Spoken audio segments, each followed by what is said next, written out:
But it's always when I'm talking about movies and shit. It's always when I get talking about the arts, right? It's never actually when I'm like, look at what the CIA did. The CIA's doing this thing. It's always when I'm talking about Disney and shit.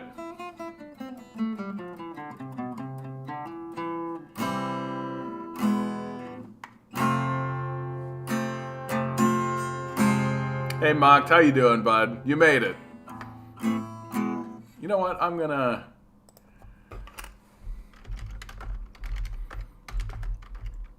gonna do some Black Hole Sun. I'm in the mood. Been a moment since I've actually played this. Let's see if I can get the whole thing on the screen. Can I get the whole thing on the screen? Yeah, I can. Perfect. Hey, Lonnie, how you doing? Yeah, little blip out. Hey, NATO, if you're listening. It's Disney, man, if you ask me. Anytime I get talking film and television, right? Anytime I get talking about film and television, it's not going to be Wonderwall. Won't you come? Won't you come? Won't you come?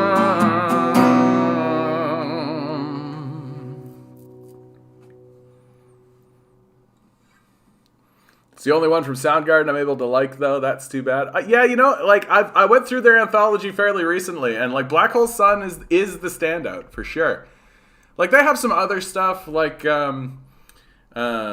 Rusty Spoon, Spoon Man, that's the one. But, like, a lot of their stuff is kind of low level, except, and I find that happens a lot with artists, where, like, they're working and they're doing stuff and it's all okay and it's all kind of happening, and then suddenly just one just sparks right up and it's just like, and it's I love it. I play one cover and suddenly everybody's requesting stuff. I'm not playing any of that. Like, you guys don't know what you're asking for. Like, I'm gonna like look it up and then it's gonna be a disaster. Okay, like it's gonna be like a start and stopping, like. Why? And I don't get this. Everybody does this. Everybody shits on Pearl Jam, and I've never understood it. Pearl Jam is amazing. Pearl Jam is awesome. Eddie Vedder is one of the great lyricists of that era. Like, I don't understand why people shit on Pearl Jam and why people shit on especially some of their early stuff. Like, Jeremy is a powerful song, right? It's literally a song about a kid that everybody picked on and bullied who shoots himself in front of everybody. Like, like, how hardcore can you get? No, Pearl Jam's got a ton of songs that are super, super amazing. And like, I've never understood the hate for Pearl Jam. Like, I've never understood it. Like, I think the big problem that Pearl Jam has is that they just kept making stuff. And they didn't go out like Kurt Cobain did, right? Like they like, yeah, Alice in Chains is brilliant for sure. Now all that stuff from the 90s, dude. More like Pearl Marmalade. Got him, Barnabas. Got him. Pegged him. No, all that stuff from the 90s, dude. Even like The Offspring. The Offspring is super good. When I was 14, man, The Offspring's albums were like my soundtrack, dude. Black Velvet, if you please. All right. Yeah, I always find that a bit odd. Like, I understand. This is the position that I get, Methane, which is like, oh yeah, I hear what you're doing, and it's just not connecting with me. And but I see it, and that's great. It's the people who like listen to somebody and they go, that person is the suckiest, and I think that they are terrible. Like what's happened with Nickelback? What is that? Everybody trashes the shit out of Nickelback, right? And it's like, I just don't get it. Like, I get it if you're like, it's not my thing, but like, why do you care so much about like shitting on it? The Melvins, fantastic. Fantastic. No, man. The true musical genius of that period of time, though, is still Kurt Cobain, for sure. Like, for sure. Like, Kurt Cobain stuff. Like, you go back and listen to all of the albums are so good, and they were. What's so brilliant, if you ask me, about Kurt Cobain's stuff is that it was all countercultural, but not explicitly so. You know, like Smells Like Teen Spirit was without a doubt like a raging against suburban culture, against that like Reaganite suburban culture, but it wasn't like explicit. They weren't like actually shitting on Reagan directly, but that made it more powerful because it was more built in. It was more, yeah. Kurt Cobain was on another level. Like and what's crazy about Kurt Cobain is that he wasn't the best singer. Like he wasn't the best singer, nor was he the best guitarist.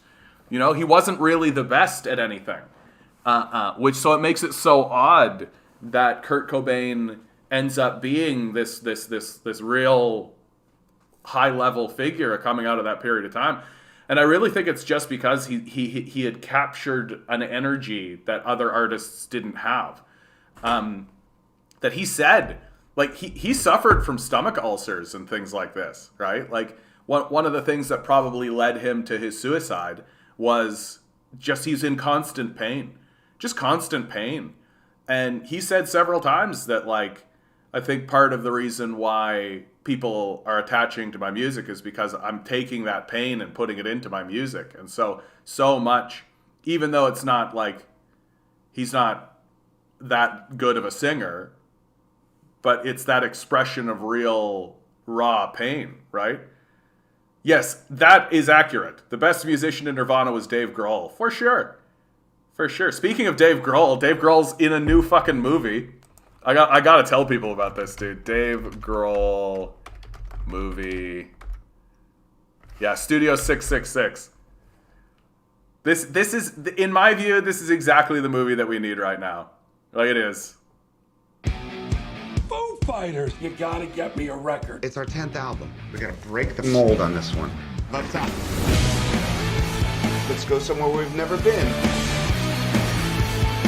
This place is amazing. Do you guys get this overwhelming sense of death? Whoa. Doesn't really seem like the right fit. Whoa, that's rad. That was weird. Just gonna pause it for a second. The sound of this house is the sound of album 10. All right, aren't you guys amps? Living room. Let me apologize in advance for all the rock we're about to make. Got a couple of ideas I've been working on. I'll lay them on you. Dude, wait.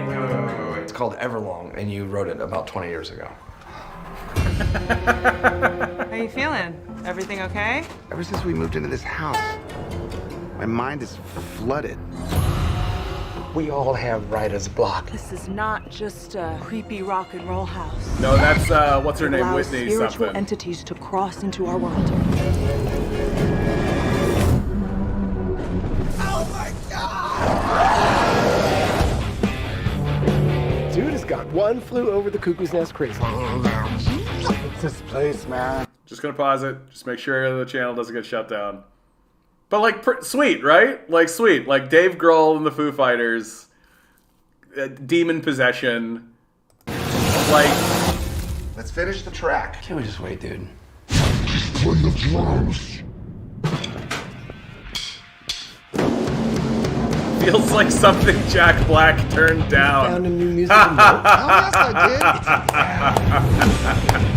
did. Any chefs in the group? I'm Yes. pretty handy on the grill. Barnabas, you nailed it, like your actually. meat charred Like, that's it.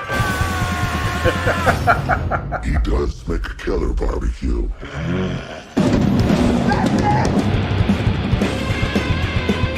What do we do? We go save his ass. Is the album almost done? Yeah, it's killer.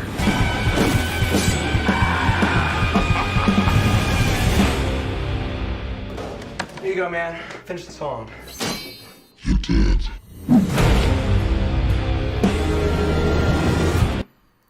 This looks like a good time, dude. I gotta tell you. And like, absolutely. Who said that Dave Grohl's just doing random shit, having fun since 2007? Exactly, dude. Exactly.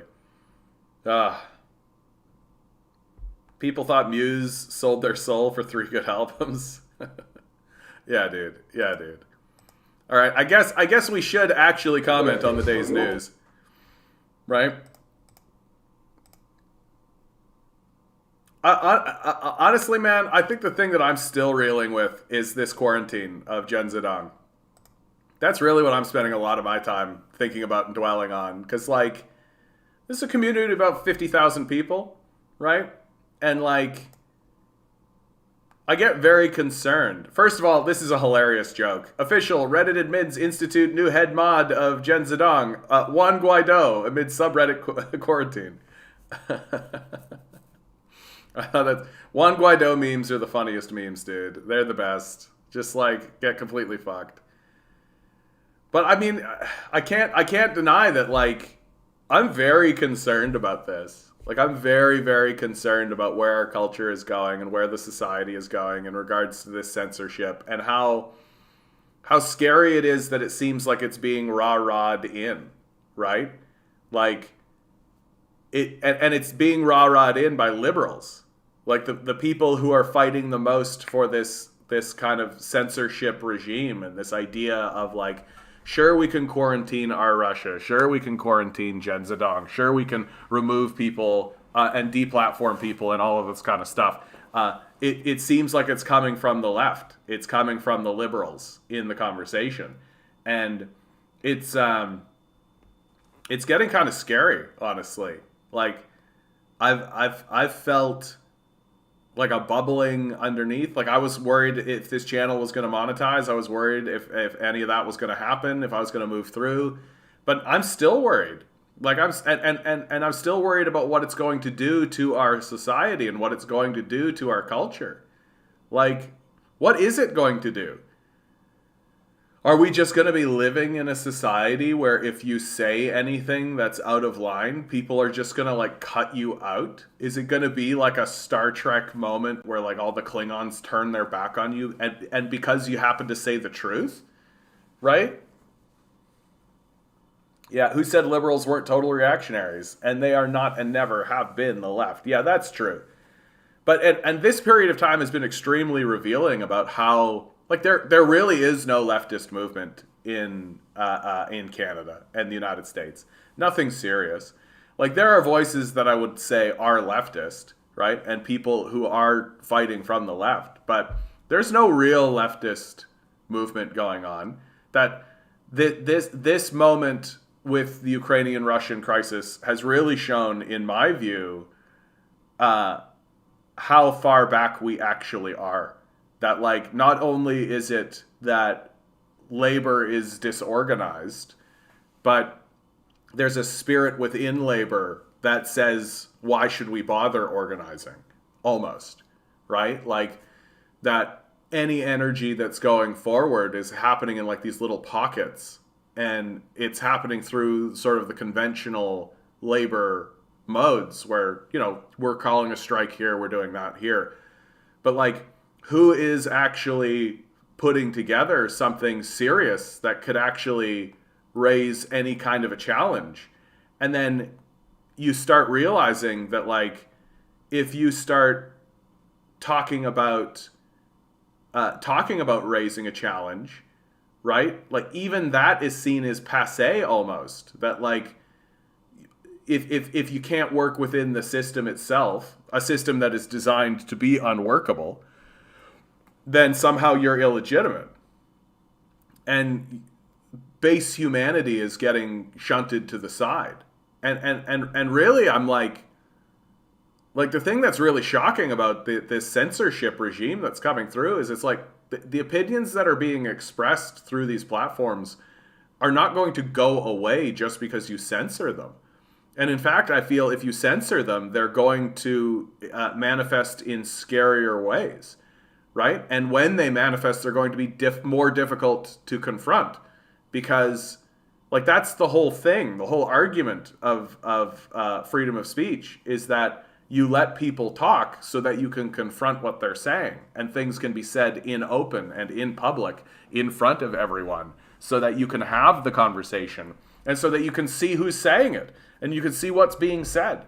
And this regime that we're going into, where censorship is accepted, like, I've literally had people say to me that they thought that banning RT was a good idea, because they thought they were spreading misinformation. And I'm like, look at them, I'm like, so you think the government should be able to censor people based on what the government's opinion of what is or is not misinformation is?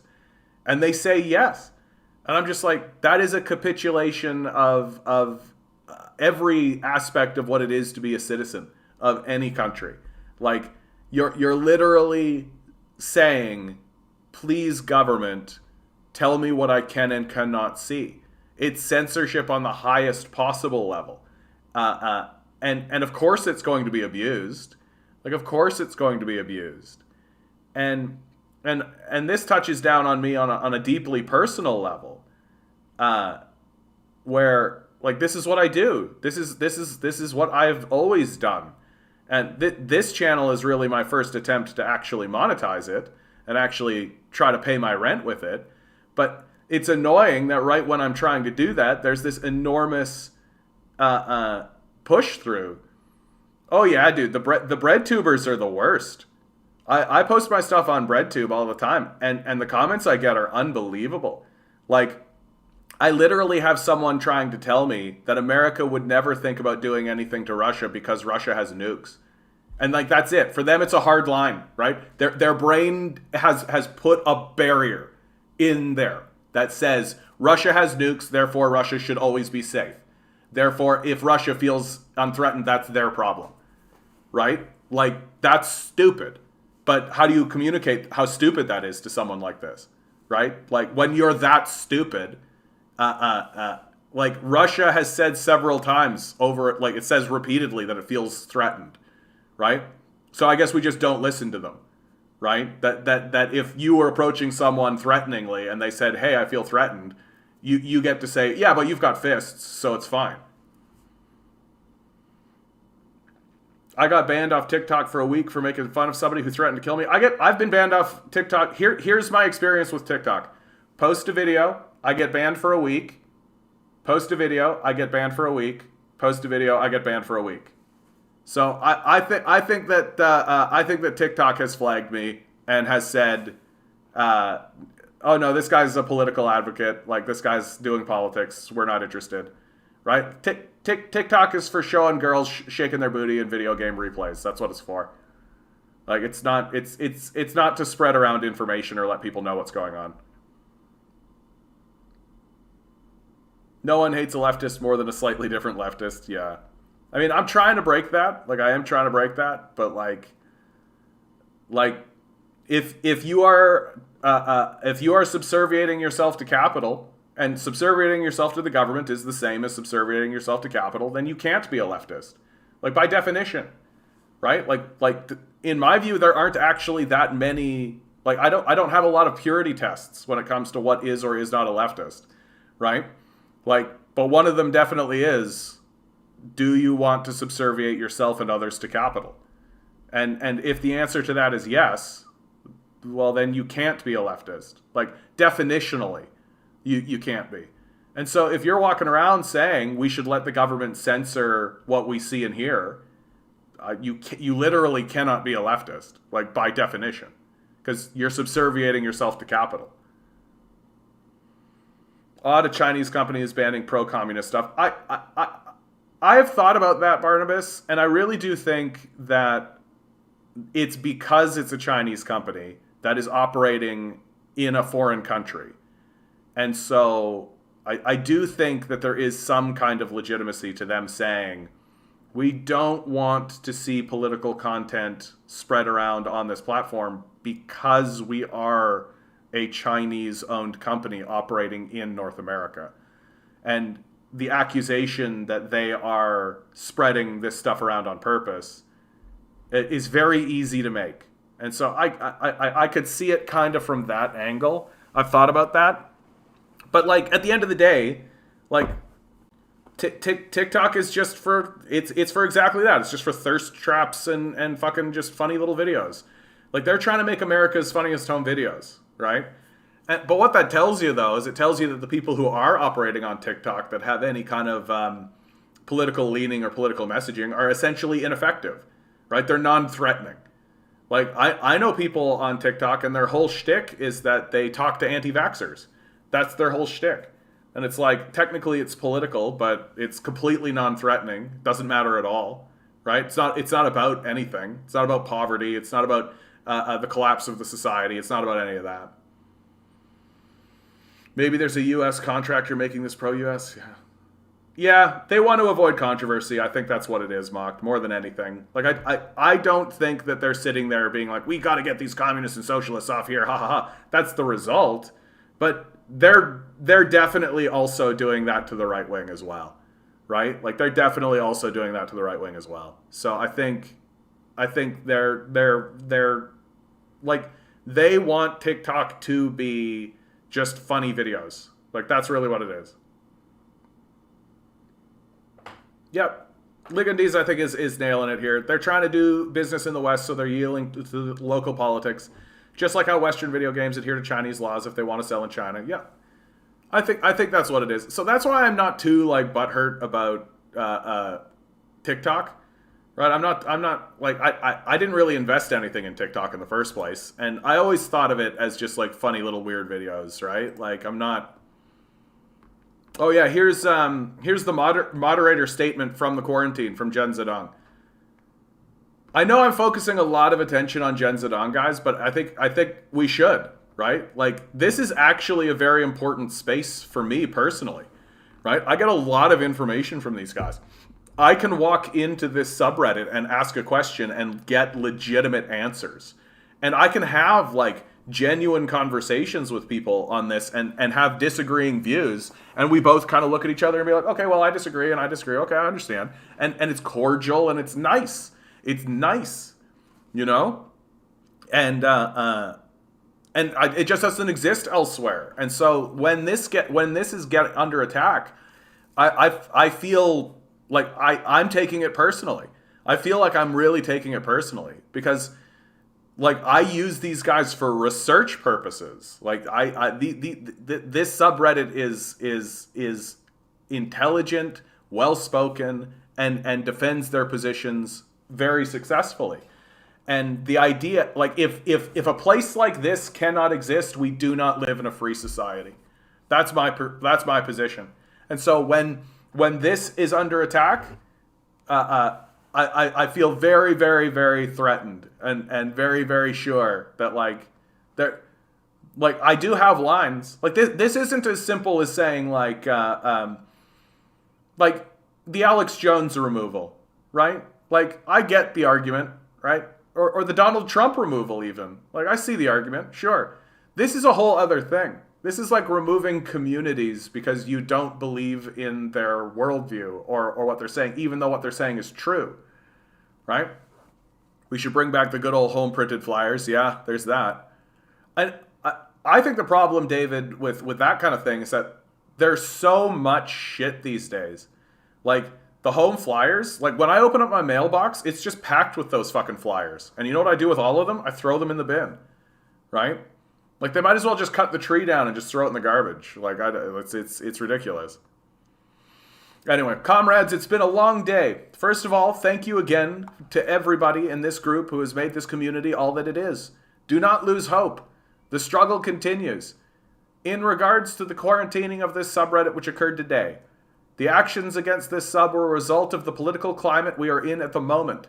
For a large part, the West does not appear to be winning popularity outside its sphere of influence, which will result in greater crackdowns on dissenting voices like ours. They have tried to corral us into a world of media only supplied by the tap of the Western imperialists, but we have stood tall. The great balance of material removed from this sub for violations was removed for reasons other than misinformation. Yet misinformation was the reason given for banning the sub. That being said, let me be clear, we do not support calls for violence to any individual or group. We do not encourage the spread of misinformation, but rather the spreading of information which may otherwise not even be available to users. We support the oppressed. We support the oppressed people of Donetsk and Lugansk. We support the oppressed people of Crimea. We support the people of Ukraine who are caught as cheap pawns in their government's disaster. We support our comrades in Russia in their struggle against a world increasingly turned against them. This war did not start a month ago. This war began many years ago and is now to a point where it cannot be denied. When the West overthrew the neutral, democratically elected government in the Ukraine, they fueled the fire.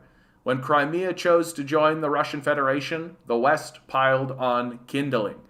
At each eastward inch of the line of NATO, the West knew the objections and legitimate concerns that Russia had and laughed in its face. We support a diplomatic resolution to this war, which has been a disaster for many, but make no mistake about who started it. The world will not rest while NATO exists. We must oppose NATO at all costs. In this case, this means some extremely critical support for Russia. Stand firm in this. This is the time which separates the fashionable sockdem from the principled communist. We remain true to our path, true to our promise, and true to our support for actions which will rid the world of the disease of imperialism. Please join us on lemmigrad.ml, join us on Telegram. Most of all, please join your local Communist Party and get to work. This will be a long fight, comrades.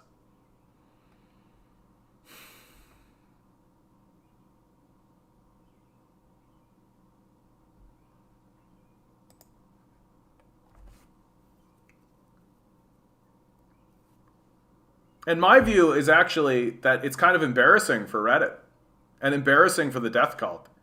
Like, they're scared of this. They're scared of 50,000 people on a subreddit. Like, they're scared. You can tell that they're scared. Like, if you're not afraid, you don't bend down and pick at small places like this. And make no mistake, like, this is a small place. Right? Like, they're afraid because they know how weak their position actually is, right? Like, the narrative surrounding the Ukrainian war turns on the head of the Donbass war, which is why they need to cut it out. They need to make sure it doesn't get out and that people don't know about it, right? It's just like the WMD lie. Right? The populace is going to turn the corner. And the realization of the WMD lie is, and the subsequent disastrous fallout of all of that, is what actually heralds in Donald Trump. Because, never forget, Donald Trump destroyed the neocon establishment in the Republican Party by coming in and saying these guys are losers. Like, look at the disastrous decisions that they've made. Look at how stupid these guys are, right? Like, Jeb Bush, who, before Donald Trump showed up, the established media assumed he was going to be the guy, right? He was going to be the leader of the party, that he was going to get the nod, didn't get more than 5%. Like, these sorts of lies do have an impact on the consciousness of the people. And once it comes out, and once more and more people understand that the United States is extremely responsible for what happened in Ukraine, funding neo-Nazis, coupping the Ukrainian government, overthrowing the elected government there, which all they have left is denial. Right? And I mean, if you're going to do that, but once the general populace begins to understand this, it's going to create a new wave of disillusionment. And there are lots of people within the democratic structure who are deeply concerned that another Donald Trump is going to show up. Bernie Sanders was a Donald Trump-esque style figure within the Democratic Party. It's just that the Democratic Party is not democratic. They have superdelegates, right? They pick their leadership.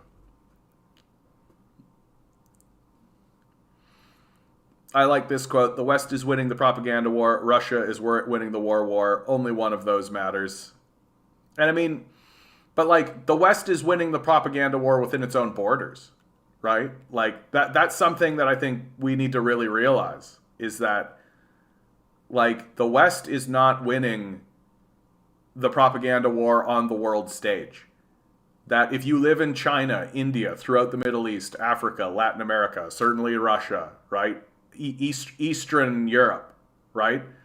And even throughout some sections of Europe itself, France, right? They're not winning. They're not winning the propaganda war. And like, so all the propaganda is achieving is a solidification of their own citizenry, and it's not going to last. Right? It's not going to last. And it's going to have major, profound implications for America. Like this, like you can't be this delusional and simultaneously act this aggressively on the world stage. And yet, this silencing is more about a fear of a mass backlash than a sign of strength. Yeah. If you ask me, it's a sign of extraordinary weakness. A sign of extraordinary weakness. Like even weaker than the WMD lie. Like even weaker than the invasion of Iraq. Like they know that they have shit the bed on this one. That the backlash that's coming on this one, like they've literally funded neo-Nazi groups. Like that they have to control this. They can't just withstand a backlash that's coming from this one. And only part of Europe that hasn't bought into the Western narrative is Serbia. I don't know if that's true. Like I don't know if that's true. It has definitely forced a lot of people or a lot of nations to sort of pick a side. You know, there's a lot of side picking going on right now because the Americans are making it happen. And like, it's a losing game ultimately for America. Like, America is its power has always been its military strength, its secure position militarily in the world, and its financial systems. Right, its control of the financial systems. But the control of those financial systems isn't going to matter if they don't make anything, and they don't. Oh, the governments. Yeah, of course. No, of course the governments are going to go along with it. No, of course the government, they don't want to get bombed. It's that simple. Like, we saw what happened in Yugoslavia. We saw what happened in Libya. Like, if I'm the government of Croatia, right? Just picking a random one, right? Like, yeah, whatever you say, America. Like that's my stated policy position. Yeah, hey, America said that, so yeah, it's true. Yeah, yep. No one over here believes anything other than that, America. Absolutely. Please don't step on us. Right? Like, we're dealing with a psychopath. And so, yeah, of course governments are going to act a certain way because they're dealing with a fucking psychopath. And this to me is the big thing that this moment is really dividing, which it's dividing the people who think their country is good from the people who know their country is a psychopath and operates that way, right? Like I talk to people who, like, I don't know how to express to them or to get them to understand that, like, what you're saying is bonkers because your nation is psychotic. And they think their nation is good. And there's nothing you can really show someone who's that deluded that, yes, a nation that destroys like Iraq, Afghanistan, Libya, Somalia, Syria, Yugoslavia, right?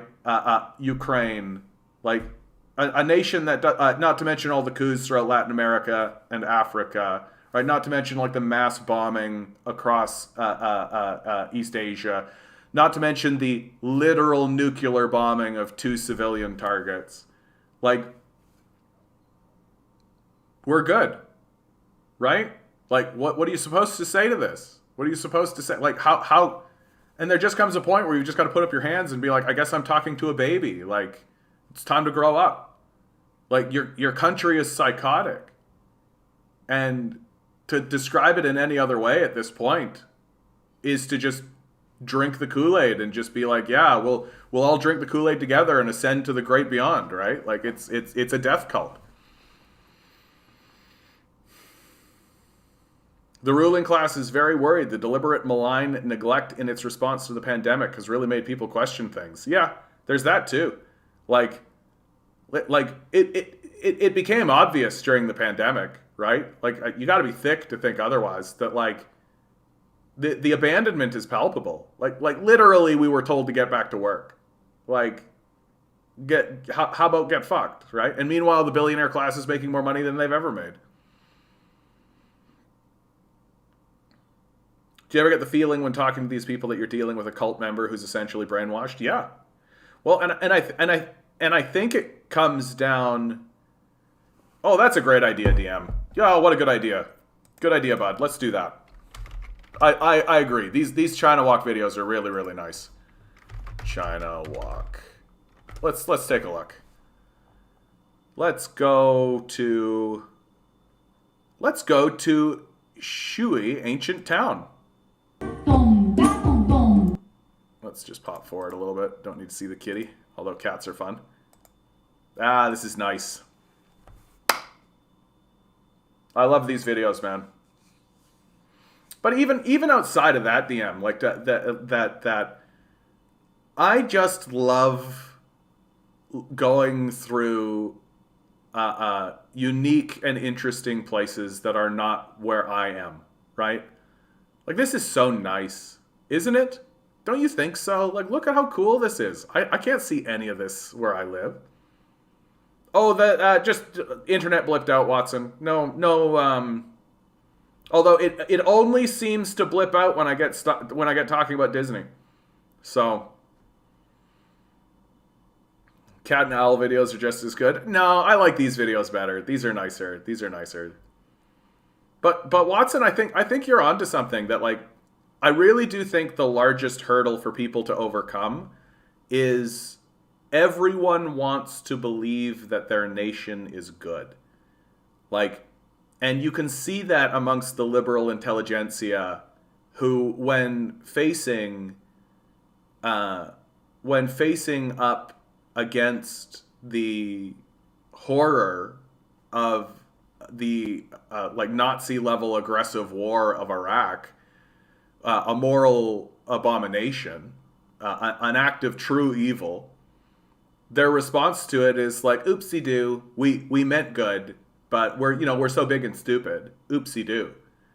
That it's still fundamentally entrenched in this idea that we're good, right? That we're good, we meant well, we just messed it up, oopsie doo, right? That is the American liberal position on Iraq.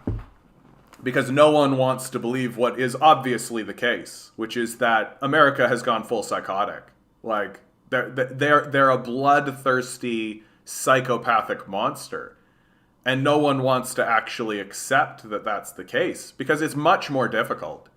Like, it's much, much, much more difficult to live in a society understanding how evil and depraved it actually is, right? Like, it's way easier to live in your society believing that everybody is there to do good, and mistakes happen. But like, the evidence is overwhelming at this point. Like, we're not a good culture. We're not a good society. We're not a good civilization. We're not even interested in doing good. That all of our rhetoric surrounding us being good, right? All of our rhetoric surrounding us being good is just another form of propaganda, right? It's just another delusion that, like, it's a comfortable lie that we just want to believe.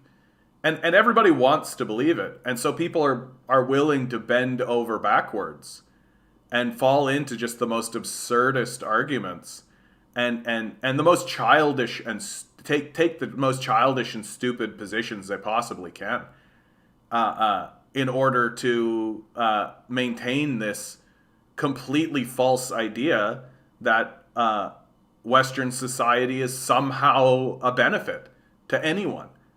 Like, and that delusion is starting to fray. But it's, so for example, like, most people under the age of 40 think capitalism is bad, right? And so that's a fraying of the national narrative, right? The delusion is starting to fray at the edges. But you can still say capitalism is bad, but my nation is still good, right? In spite of all of the evidence, in spite of everything we've ever done, right? Like, Western society is depraved and bloodthirsty, and this Ukrainian-Russian war has proven it without a shadow of a doubt. Wait, Disney was a high-level Freemason. Yeah, exactly. I have yet to see one homeless person in these China Walk videos. Wonder why. Yeah, it's like the Chinese solution to homelessness was so goddamn simple. Like, it's embarrassing. Like it's every homeless person you see on the street is an embarrassment, because the solution is so easy.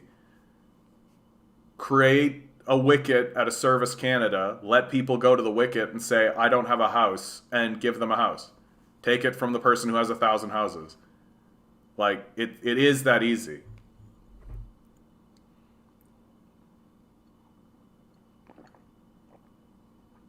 I find it hard to have an objective idea of what is life on China. There's so much propaganda from the West. Well, and that's another reason why I really like these walk-around videos. Because one of the things that they do, this one's not really good for this particular point, but there are other ones where, like, you're just walking through, like, some of the market districts, or you're walking through some of the commercial districts of China.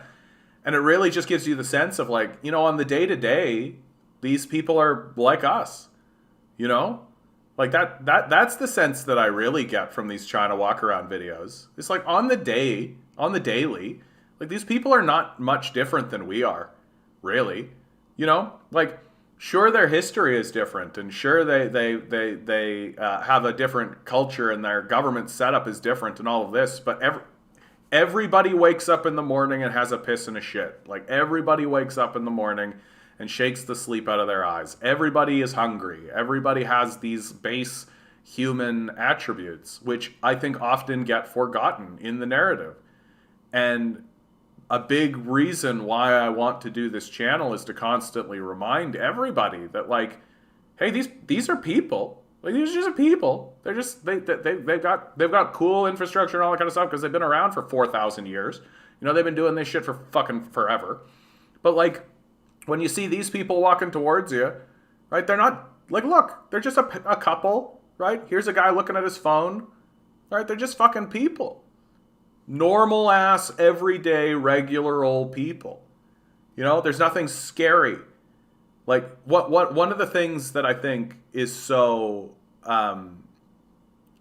interesting about American culture especially, but it's infected all of Western culture, is how scared we are, right? We're a very scared people. And we really don't... like, for all of our ideals of, like, bravery and righteousness and truth and all of this, we really are just, like, scared little monkeys, right? We're just scared little monkeys. And we don't really...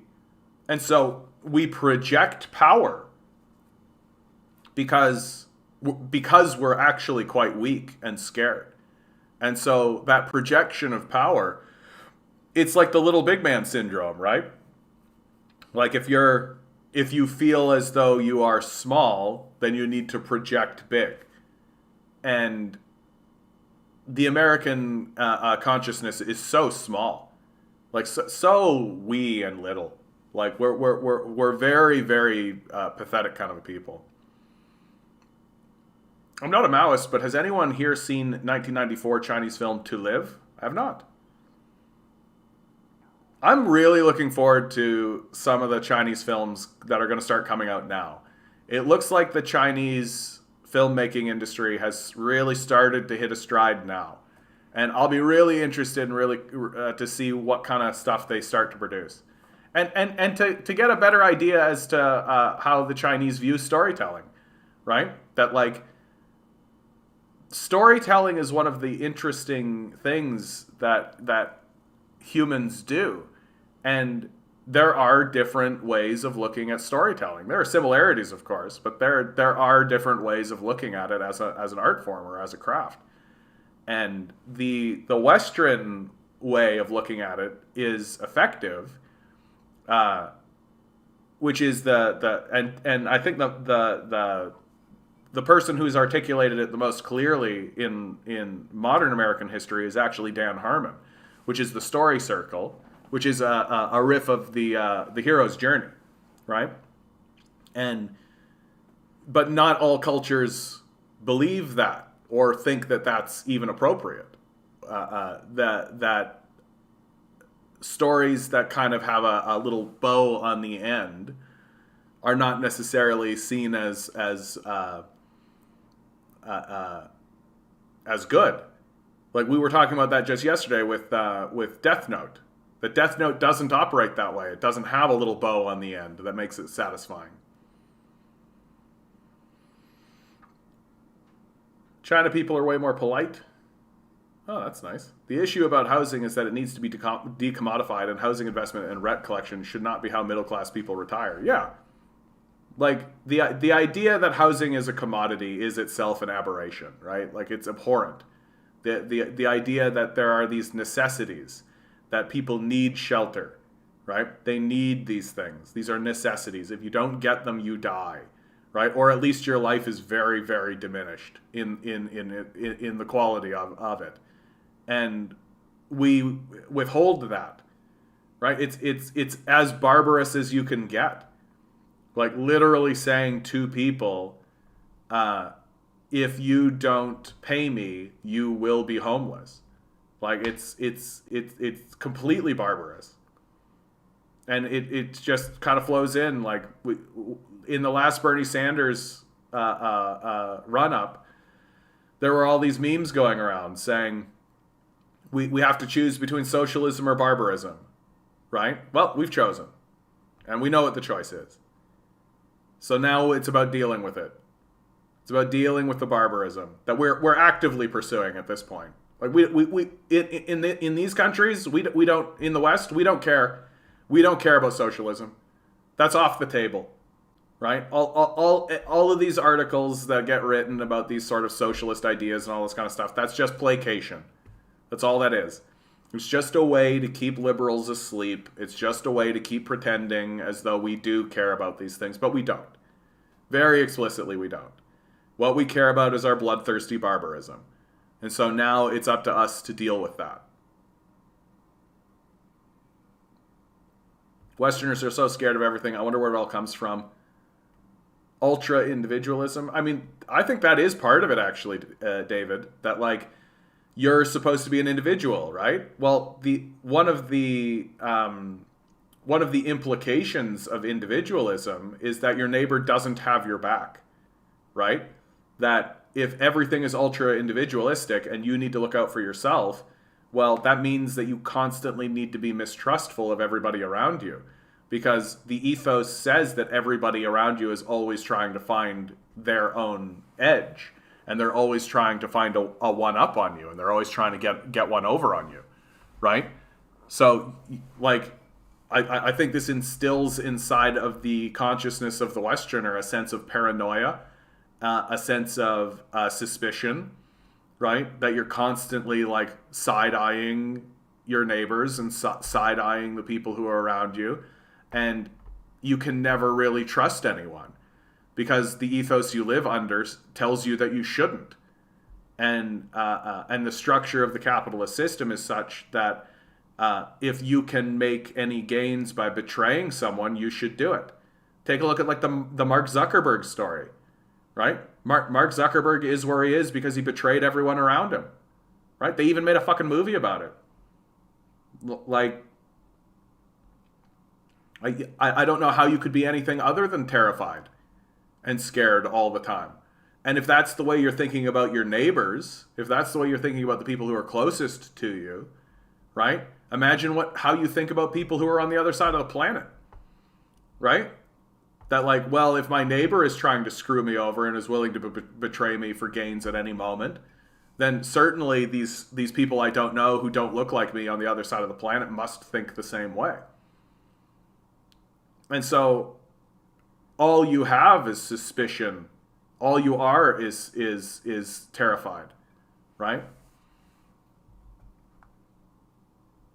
And Matthias, you're saying here, divide us so we don't even look at them. Well, I mean, one of the most brilliant parts about what's going on, what the ruling class has done to us, is convince us that everyone is on a same playing field, that there aren't classes, right? That like the class dynamics that exist are just a happenstance, and the only reason you're not in the ownership class, the only reason you're not in the capitalist class, is because you're not working hard enough, right?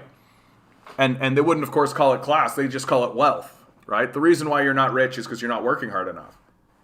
And so it turns it back around on you. And of course, it's a form of gaslighting. But if you don't understand the dynamic of how class works and how the class structure actually is and has always been, then you can be suckered into it and believe that we're all just individuals individualizing our individualism, right? And when they say, and they said it from the pandemic, right? We're all in this together, right? That's what they said. We're all in this together. And like anyone with a brain in their head was like, of course we're not. Like, of course we're not. Like, we're all in the same boat. And the response from that I've seen is, no, we're not. We're all in the same storm. You're in a super yacht. I'm on a raft. Some of us aren't even on rafts. Like, the most effective propaganda that has existed in recent Western lore is this ultra-individualism. And I think a big reason why it's so effective is because it really elevates, it's a form of self-elevation, right? Like, it strokes your ego. It makes you the hero of a narrative, right? Which is explicitly stated. People like Jordan Peterson, for example, right? He explicitly states it, that you are the hero of your narrative, that you can author your own fate, right? Like, it's an extremely arrogant worldview that's not based in any reality I'm familiar with. The idea that the universe can't fuck you over if it chooses to, what are you, stupid? Like, that's a stupid thing to believe. If the universe wants to destroy you, it will. And that's very straightforward. Like, you can do everything right, you can follow all the rules, you can do anything you want, and if the universe wants to destroy you, it will. Like, and if we don't have systems that accept that that's the reality, to prevent people to fall down as far as a person can fall down, then those people will be lost, right? And then we turn around and say, oh, it's up to them to individualize their individualism in the face of literally the forces of the universe itself. Like, we're a very childish people. We don't like to accept reality. We don't like to accept things as true. And yet, you know, we're going on. Oh, look at this. Look at that spread. Oh, look at that. No, turn and look back on that. Ah, food.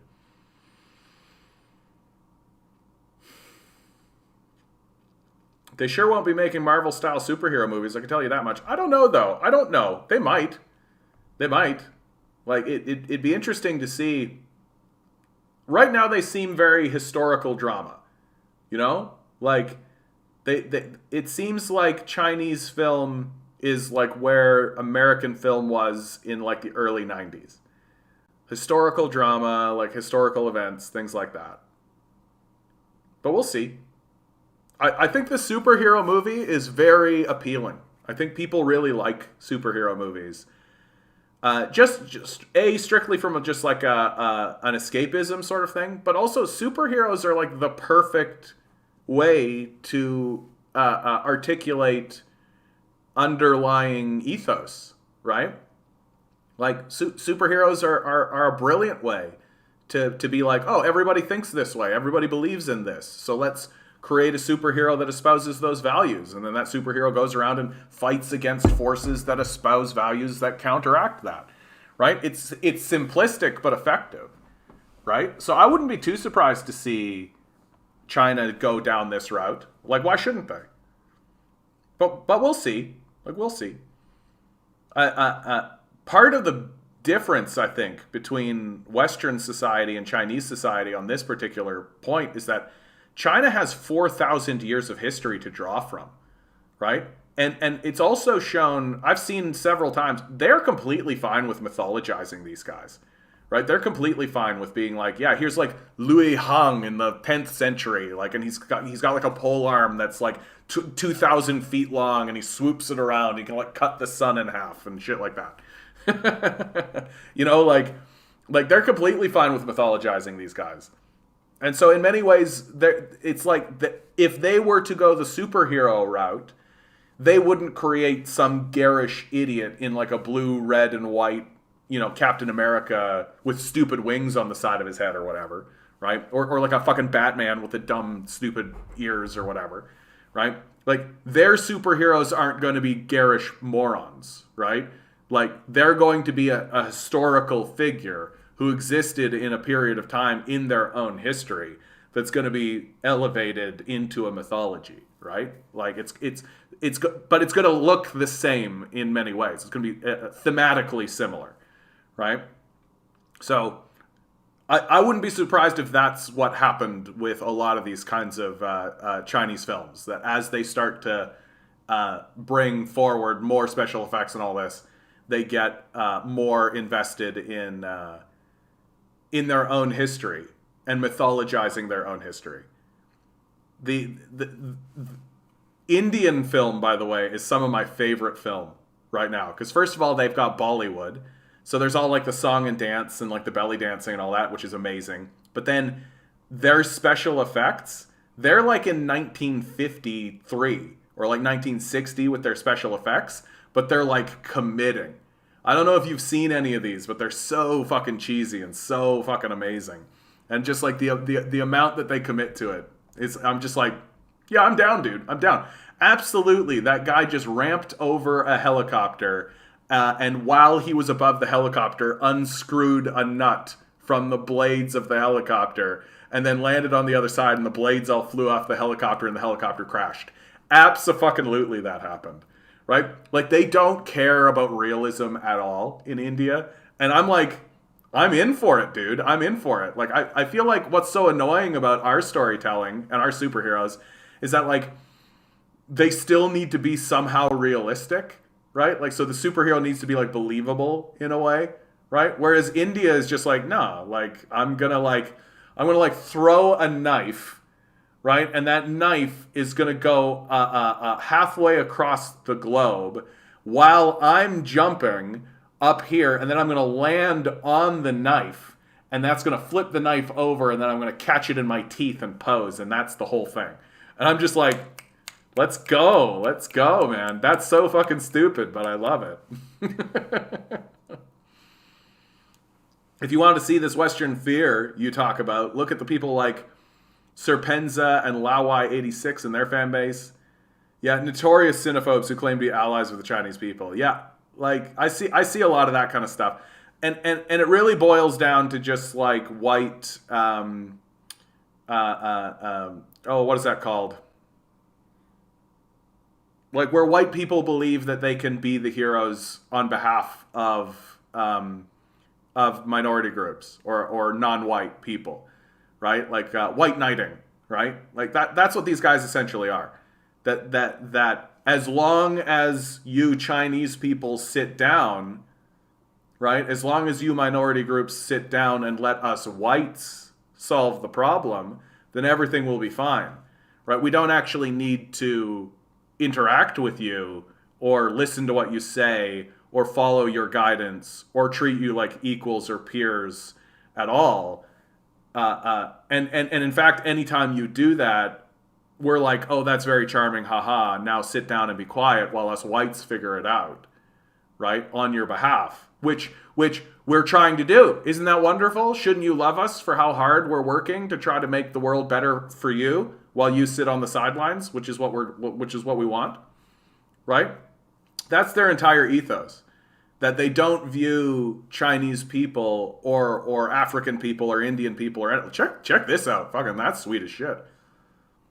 Yes, I remember the 4th century, the Ming Dynasty, the guitar era. But like, they don't view them as peers. They don't view them as equals. And that comes from very simply the white supremacist hierarchical worldview that we have. That if you do view the world as a hierarchy, then you either are atop that hierarchy and are supreme, or you are enslaved by those who are. And that's the way that you have to view the world, if you view it that way.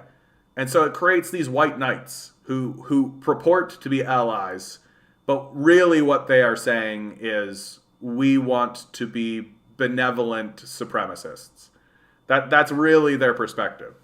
That as long as you sit down and be quiet and do what we say, right, then we will improve your world on your behalf without any of your input. And in fact, when you do put in your input, we're going to make fun of that. Right? Like that's essentially what it is.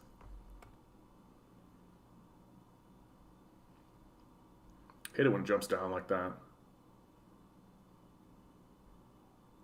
Divisive politics and fear porn, poison spewed out mainstream media cause the populace to be scared and paranoid. And I think it's even deeper than that. Like I find the serial killer stuff, like the you know, on Netflix you can go see like Ted Bundy documentaries and all this kind of stuff, and it's become kind of ubiquitous in the society where like, especially it seems like the stereotype is like a young woman listening to like a serial killer, right? Well, what is that doing but affirming like a deep fear of other people in your own society? Like it's got to be having a fairly negative impact, right? Like we're not, and it's interesting that we're attracted to that kind of stuff right now. Like we're not listening to documentaries about people doing successful shit or to be inspired or to think that the world is good. We're really digging in to like how scary and shitty everything is. Like it really seems to be the case. And I don't know what can be done about it. If there is anything to be done about it. I mean, I think just talking about it is probably the best that we can do, and just trying to form societies that kind of look at that. Like I think that that's particularly odd, like that we're investing all of this time in these like degenerate figures in a kind of veneration of them. Like remember Tiger King, like that whole phenomenon, right? It was just like a freak show.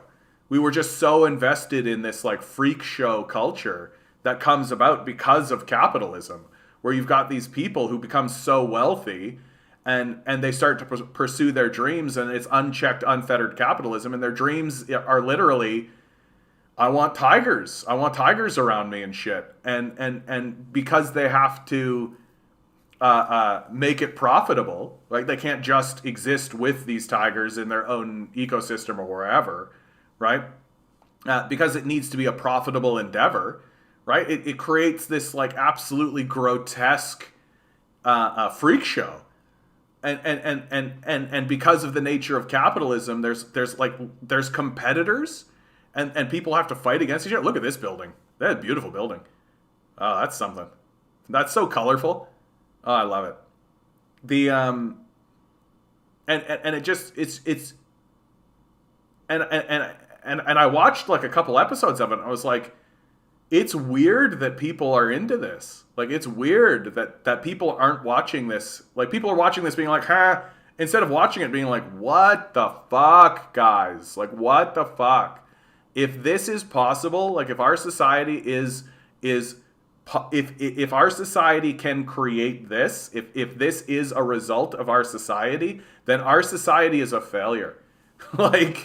Like for real, guys. Like we got to come together and start having serious conversations about like what the fuck is this? Like, what are we doing here? What are we trying to achieve? What are we attempting to accomplish?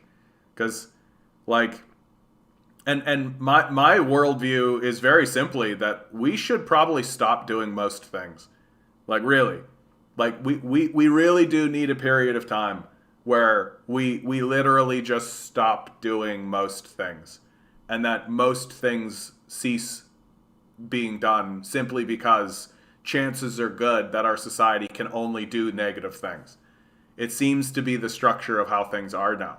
That even as, like, the Iraq War proves it, even as we attempt to do good, like, let's accept their narrative, that they're not psychopaths who destroyed the place because fuck those brown people, we want their resources, which I think is accurate.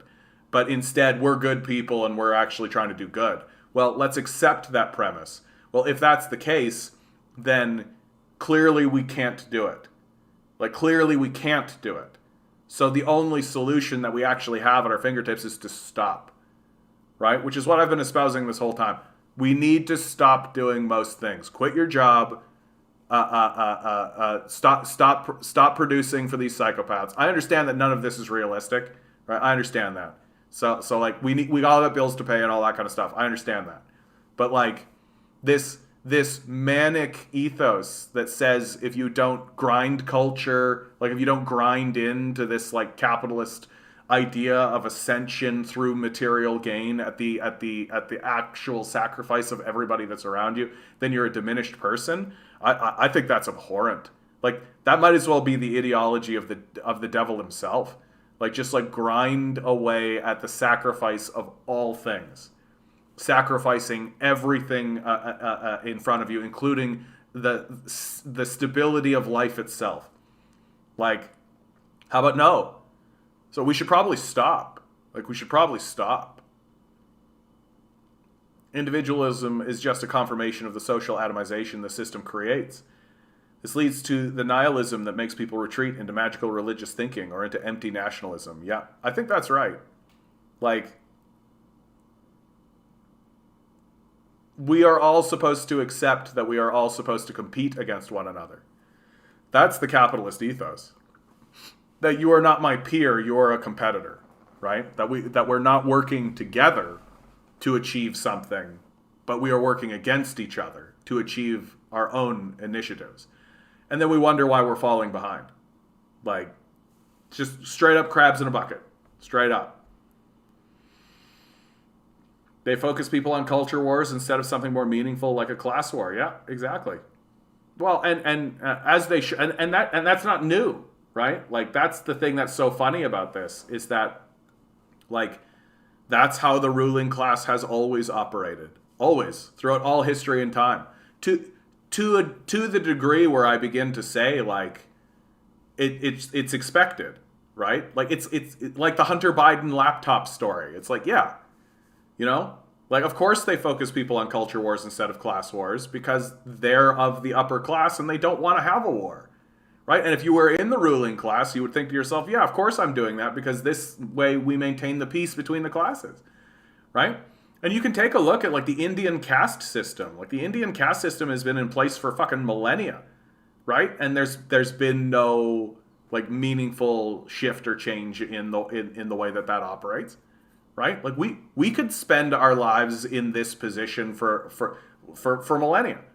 Like, we could operate this way, and many cultures have and do, and we just don't seem to care. Right? We just don't seem to care. On the class thing, I can remember in June of 2020 watching this black woman on CNN who was an investment banker claiming the issue around George Floyd was solely about race and not class at all. Oh, yeah, get fucked. Christopher De Silva. Don't know if I've ever seen you here, bud. Good to see you. How do you win over right-wingers, especially the rural folk in Northern Ontario, as an example? Focus on the things that you actually do agree with. Because I guarantee you agree with things with the right-wingers. And I also think one of the things that right-wingers, I think, really value I have a lot of right wingers in my family, and I've been steadily learning as we've been moving on what is effective and what isn't effective, and because they know who I am, they've also been telling me what they value when I talk to them, which I really value as well. Like I've come to really value some of the relationships I have with right wing people, and I think the thing that is the most important when you're talking to right-wingers is to listen to their position, take what they're saying seriously, counterpose, but to never denigrate or insult. I think that's something that the right wing has gotten quite used to, especially coming out of liberals, that the conversation has become so divisive and so divisive that right-wingers expect it, and they especially expect to see it from communists, right? Which I think is why the right wing is so aggressive against communist types, because I think they expect that.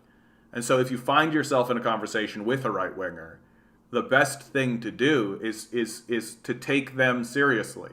Like if your goal is to win them over, take their position seriously, listen to what they're having to say, put in other counterpoints, put in other things, and most importantly, and this is so that's just a basic how to treat it, but most importantly, start to really point out how many of their positions actually do align very closely to communism. I've noticed this with the right wing for the last 10 years, that when these guys talk, especially like the PPC types, I've been saying this a lot about these PPC guys. You listen to these guys, right? And take them seriously. Don't just reject what they're saying, right? Like, listen. They sound like communists. Like they do, right? Until they get to the point of what solutions should we use. Then they go off the deep end into fantasy land. Because their solutions are often, let's just do capitalism harder, right? That the problem isn't that the structure of capitalism itself is destructive, right? The problem is that the government has gotten involved in capitalism, and they don't understand that that capital will inevitably overwhelm your governmental system, and that is what has happened, right? They don't want to accept that that's the case, and so I think, when I look at the right wing, especially like these PPC guys and your right wing conservative types, you are looking at like burgeoning communists who just can't get over the hump, right? Like they just can't really get over the hump.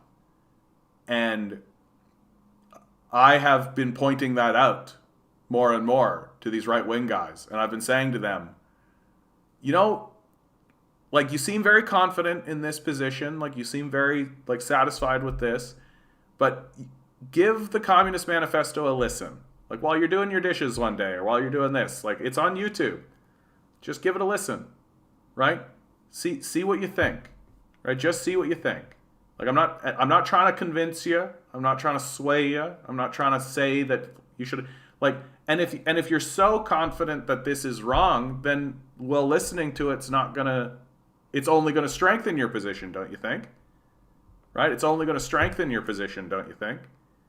Right?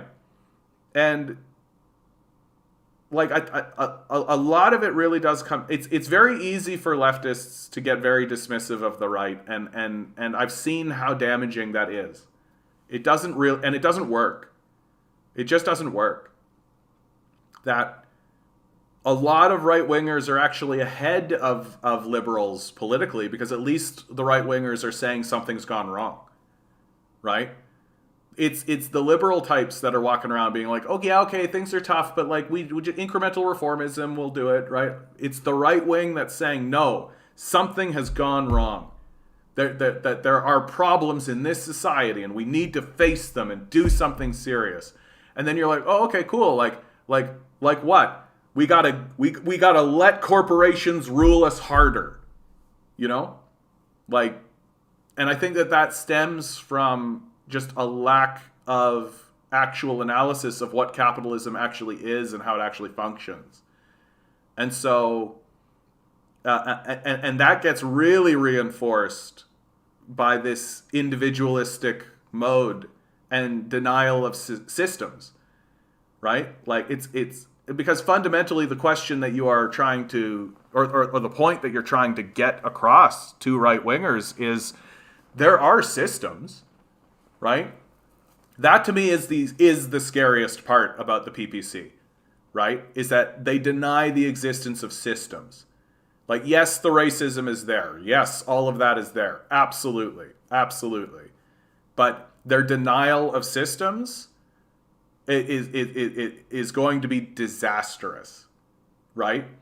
Like, a racist can get into power and not do anything about it and just kind of be a racist, right? Take a look at Doug Ford, right? Like, I wouldn't say that Doug Ford has done anything overwhelmingly abhorrent to minority groups in Ontario, even though he's obviously a racist, right? But like, he's been a disaster for Ontario because he doesn't believe that systems exist, right? And if you don't believe that systems exist, then you're going to destroy them simply by the course of interacting with them because you don't think they exist, right? Like, if you don't think a glass door exists while it's right in front of you, you can just walk right through it and smash it apart and just not pay any attention to it as you do, because it doesn't exist. And then everybody around you can be like, you just smashed the door, and you'll be like, what? And then just keep walking. Like, that to me is the hurdle to overcome, and which is convincing these right-wing types that there are larger systems in play and in place. It's wild to me that there is a large contingent of the society that doesn't seem to think that systems exist. Like, that's wild. And I feel like it should be easy to convince people otherwise. But unless you actually do, and unless we actually make the attempt, and while also not belittling them and insulting them for their denial of systems, unless we actually confront that, it's going to get worse. Because that's the PPC ethos, right? The PPC ethos is just let chaos reign harder. Turn all systems into corporate playgrounds, right? But again, you don't think systems exist, right? So it's just let chaos reign. Anyway, I don't know if any of that's helpful for you, Christopher, but I think that it really is like, when I look at the political landscape, the people who I think are more open to conversation with communist types are not actually the liberals or the pseudo left. I think it actually is the right wing, because the right wing at least admits something is going wrong, and there does need to be a fundamental change. It's just that their fundamental change is do more capitalism harder, right? Which Einstein said, like, the definition of insanity is doing something over and over again and expecting a different result, right? So, and I'm seeing people like Beau of the Fifth Column make this argument. Like, go read the Communist Manifesto again, listen to the Communist Manifesto again, and when you're talking to these right-wingers, pick up on it. That sounds exactly like Karl Marx. Because it happens all the time. It happens all the time with these right-wingers. They sound like communists. Like, they sound like and not just communists, but also like virulent communists. Like, people who have like studied and like have invested in it and have like absorbed everything that Marx ever wrote. And then you're like, that sounds like something from the Communist Manifesto, and then they just disconnect and just like, oh, communism, right? It's fascinating. It's fascinating, and I've seen it enough to know that it's something is happening there, There's something like really weird and interesting going on in that dynamic. So hopefully any of that's helpful for you, Christopher. I get the sense that you've got some people in your life, as I do, who you're trying to connect with on these lines. Patience. That's all we've got. Patience.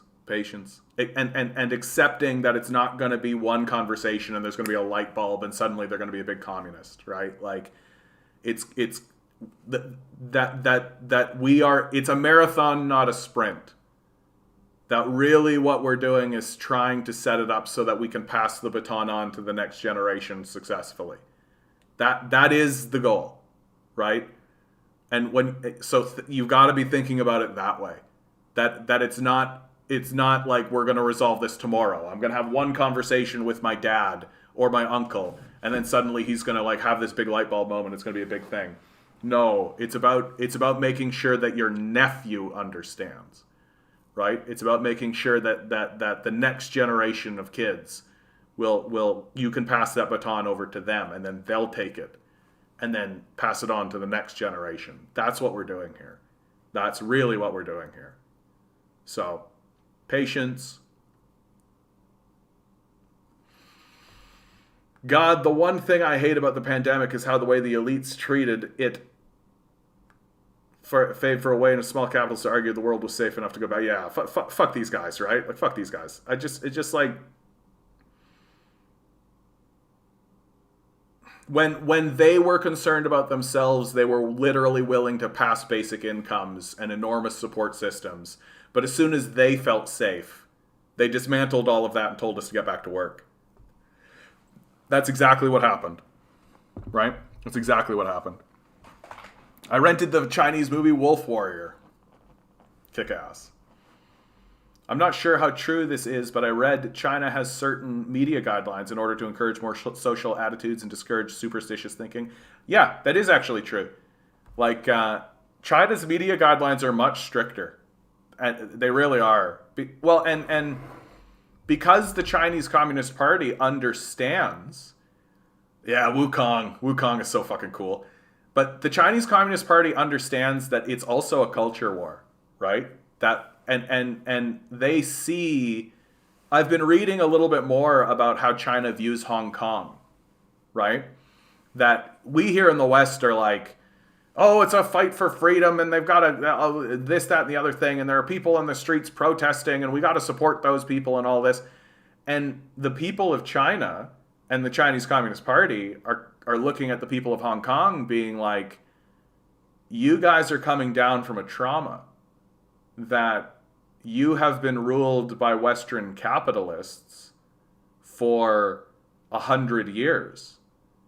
And those Western capitalists have instilled in you a type of worldview that we have come to understand as destructive here in China. And when you call for freedom, we see enslavement.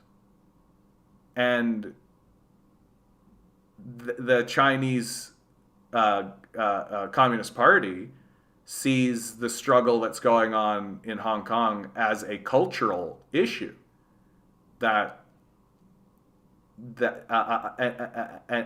as the Hong Kong people dealing with a trauma, which is absolutely the case, incidentally.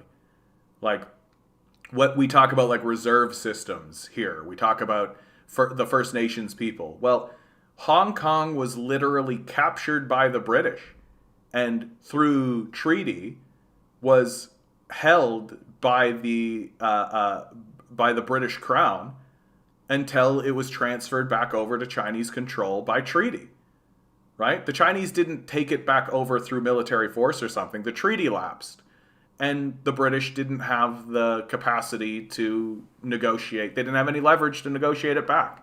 So they just let it lapse, and Hong Kong became back under Chinese control. And when the Chinese rolled in,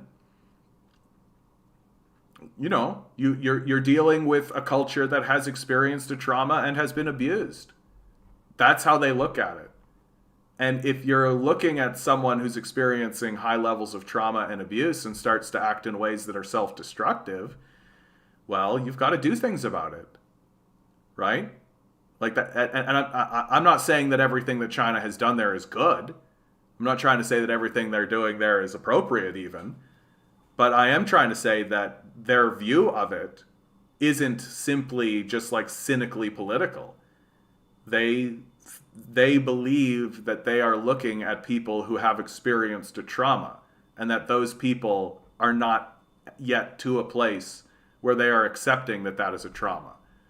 And when some of the citizens of Hong Kong stand up and protest in order to find their quote-unquote freedom, the Chinese government looks at them and says, you guys are thinking backwards. Like, you really are thinking like what you are arguing for is self-destruction, and we're not going to let you do it.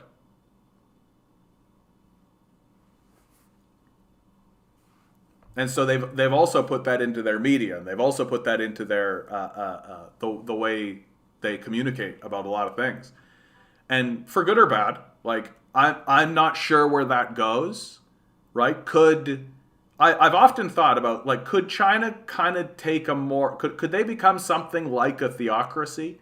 Like, when I look at the structure of the National People's Congress, it has like this educational aspect to it where people are taught to operate in a certain way, and certain things are unacceptable, and there is such a thing as like they train people to be governors, right? And there is good governance and bad governance and all of this, but is it possible that all of this becomes dogmatic?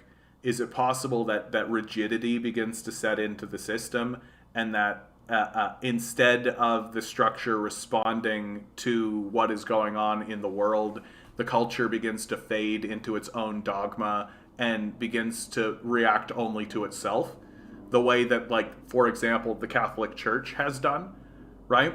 I think it's completely possible that is actually the route for the National People's Congress and the Chinese Communist Party, that it will become calcified and dogmatic in its worldview, and that any institution that becomes dogmatic, by definition, ceases to be able to respond rationally to what's going on around it, that it seeks to make reality adhere to its dogma instead of adhering its dogma to reality. And that to me seems to be the big danger for the Communist Party and for the Chinese government and for the Chinese people, is to avoid that dogmatism and to avoid that kind of situation. But they've got a lot of things they're worried about, right? They're worried about Western corruption. They're worried about this dogmatism that I'm talking about. They're worried about being effective. They're worried about solidarity. They're worried about internal collapse. Like, so there's so many traps when it comes to this kind of thing. And has anyone ever been successful? Not yet. And big question marks. I mean, China's looking good so far. They're making a lot of good decisions, right? In terms of their wider ethos. And of course, there are mistakes being made along the way and all of this, right? And the Chinese are well aware of it. But can they avoid the pitfalls of dogmatism? Can they avoid the pitfalls of superstition? Can they avoid the pitfalls of corruption? Only time will tell. Can they avoid the siren song allure of empire? That's a big one for this Chinese government coming up. That they are entering a period where they are the big boys. Like, they're the big boys on the stage. Like, they're the big gorilla now. Like, they can really start throwing their weight around, and they will soon. When they take Taiwan, that's going to be a big moment in international politics, right? And China is going to get it all put together. They aren't going to move into Taiwan until they are satisfied that they can surround it and drive a boat in there with some of their ambassadors, if not their leadership, and just walk to the palace. They're not gonna want to do a shooting war. They're not gonna like, this situation has been as it's been for 80 years. They'll wait another 80. They'll wait another 200 if they have to, right? To really make sure so that the state, because to them it's a statement more than anything. And they don't feel the need to force it. That at the end of the day, they want to surround Taiwan with military, with their navy, right? Fly some aircrafts overhead for dominance, right? And get their leadership in there and make a speech on Taiwan, right? Take a look at the current leaders of Taiwan and be like, here we are, the island of Taiwan in the nation of China. Is that not correct? And the leadership of Taiwan will go, yes, that is correct, as it always has been. And everyone will move forward in China with the understanding that, there's the island of Taiwan, which has always been a part of China. We had a discussion for a while about the nature of that relationship, but that has been resolved, right? Because internally in China, that's how they've always viewed it, that it's just been an internal dispute that has been exacerbated by interference from the West. And when the Chinese finally push out in that way, they're going to have to resist the innate human urge to keep doing that and to fall for the trap of empire. And right now they're flirting with it, right? Like the Belt and Road Initiative, like I of course support it. I think it's a good idea. I think it's helping China. I think it's helping lots of nations. I think it's a good initiative in terms of fighting against the American empire. But it could be the path to a rising Chinese empire that begins to operate in the same empirical ways. And it could. Like, don't get me, like, I've been very supportive of China, and I've been very on board with what China is doing. I'm rooting for China. I like Chinese society. I like the Chinese people. I like the Chinese government. I like Xi Jinping. I like Deng. I like Mao. I like all of these guys, right? I think that they have been doing what they've been doing for the benefit of their own people and their own nation, right? But they could turn the corner, right? Maybe not next generation, but the generation after. They could turn the corner, right? And they could just decide, like they could just look at a smaller nation and think to themselves, like maybe there's a smaller nation that has access to a resource that the Chinese want. And this smaller nation is saying, you know what, we're not going to trade that resource with you. We're actually not interested in exploiting that resource. You know, we're a happy people. We're happy where we are. And we think that exploiting that resource will be destructive for our way of life and our people, right? And so we're not interested. We're simply not going to move forward in this way. And China could very well say, well, that's nice, but we're going to do it anyway, right? And who's to stop them? You know, who's to stop them? So that to me is the big concern when it comes to China. Will they be able to resist the urge to pursue empire in the same way that the Americans have pursued empire? And I get quite concerned about that because I think that a Chinese empire would be far more effective than an American empire. The American empire is a ramshackle, chaotic force. Like they don't plan. They really are just like chaos personified, right? The Chinese empire would be very organized and very tight and would know what it wants when it wants it and would pursue its objectives very clearly and cleanly. It would state its objectives and then it would pursue them and achieve its objectives. Unlike the Americans that are just like freedom and democracy and go in there. I guess, yeah, you can have an oil field, I guess. Wank, wank, wank. Right? So a Chinese empire, it could be a lot scarier. But we have to believe that the Chinese people themselves, as well as the Chinese, the ethos of socialism, this pursuit of communism as an idea, that all people are equal in their own right and all people have the right to sovereignty, and have the right to self-determination, right? We have to believe that these ideas persevere. But we'll see. Only time will tell. Oh yeah, Wukong is the absolute peak of it. Like this guy, he's literally the Monkey King, right? Like he's just like a trickster, like God. Their horror movies almost always have more Scooby-Doo style endings, revealing the villain was more human than the real supernatural identity. Yeah, they have that sort of thing. Kung Fu movies, Game of Thrones theme but metal. White savior complex. Yeah.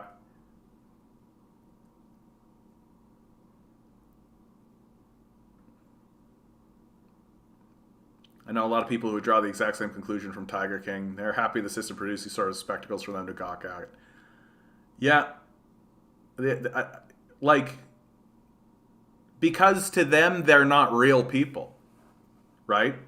Like, that's another thing that I've noticed a lot. Especially when I get to talking about, and I'm not bringing this up so we can have a big conversation about it, but the Stalin-Trotsky conversation is a lot like this. Right? And I think that's true of Mao and Deng and the founding fathers, for instance, right? Like, we don't talk about these people as if they're people, right? That they're just a person, right? Like, we can't imagine ourselves as Thomas Jefferson or ourselves as Mao or ourselves as Stalin, right? That they are superhuman in some way, that they are non. Like they were in reality, but they are not of reality. You know, that they're super real. And I think that something like Tiger King, like when people watch it, I really do think that they watch it and there's no contemplation or connection in their mind that that's a person. Like you could go meet that person, that's a person that exists in the world.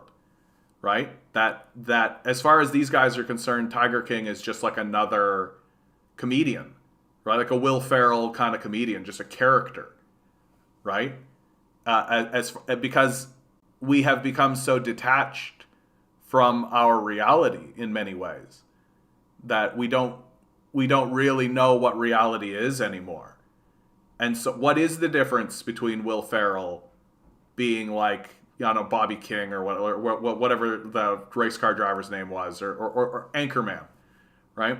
What is the big difference between a character like that played by Will Ferrell and someone like the Tiger King, right? And if your objective is to just be entertained, right, there is no difference, right? And there's no actual contemplation about the reality of this person. And that this person is a person that exists and is real, like, and I think the contemplation on that idea would be difficult for lots of people, because we're a very uncreative, unimaginative people, right? Like we don't really believe in the power of imagination or believe in the power of the abstract space, not really, right? If communist, why have fun? Yeah, that's right. Communism is when no iPhone. That's right. I have a question to those who always blame culture wars as an illusion. Is there something wrong with social progressivism? Does the LGBTQ owe conservatives a legitimate apology? I hate to bring this up, but this shit is real, material reality. Yeah. Like, I think a big reason, especially why, like, a communist-style leftist is trying to not eliminate, but certainly de-escalate or downplay these aspects, is because we recognize that LGBTQ issues can often be used as a shield by liberals and by a distractionary, deflecting tool, right? That one of the strategies that liberals use, and I do believe it is actually cynically done on purpose. Like, I don't think it's a byproduct. I think that they actually do this on purpose, is to deflect any class conversation into this LGBTQ space, into this identity issue, identity politics. Because if they can use their shield to deflect, right? No, of course we're good people. Look how much we care about the minority groups, right? We even dress up as them if I'm Justin Trudeau. Look how much we care, right? So they use that as a shield to defend their moral position, and then they pivot that shield and pivot the conversation into identity politics so that you can never have a conversation about class, right? And they've done it so long and so effectively that now there's a group of people who are saying, okay, we actually do want to have a conversation about class. That we want to create a space where the primary conversation is class. Okay? So what that means as a definition, just definitionally, is that this issue of identity politics is up here and class is down here. So we are purposefully, on purpose, switching them and saying we would like to talk about class first. We would like to actually have a class conversation. And so what the liberals are doing now with their defense in order to deflect into the conversation is say, aha, you're doing that because you're racist or sexist, right? You're doing that because you don't care about these issues. You're doing this because you think there's something wrong with it, right? And they do that in order to pull the conversation back into identity politics because, of course, the natural impulse for the person who's been accused is to defend themselves. And if you're defending yourself that you're not a racist or you're not a sexist or you're not these things, but that you would prefer to talk about class issues, well, then what are you doing? You're having a conversation about identity politics so the liberal wins, right? So what we are creating in this space and what communists and socialists are attempting to create is not a rejection, obviously, of LGBTQ issues or these sorts of things, but an acknowledgement that liberals have cynically used this in order to avoid talking about class politics and to create a space where we say, this is a space for class politics first. That we acknowledge what's going on with LGBTQ communities. We wish for them to seek their freedom. We are happy that they have their ability to pursue these things. Absolutely. And we want them to continue to be able to do that in a conversation about class structure and about classism. And so that's why that conversation becomes so difficult. And the goal for us is to remain strong on that position, because the goal of liberals is to prevent us from having the class conversation at all. And their strategy is to use LGBTQ and minority groups and these as a tool to facilitate a deflection away from class conversation. And they've done it many times.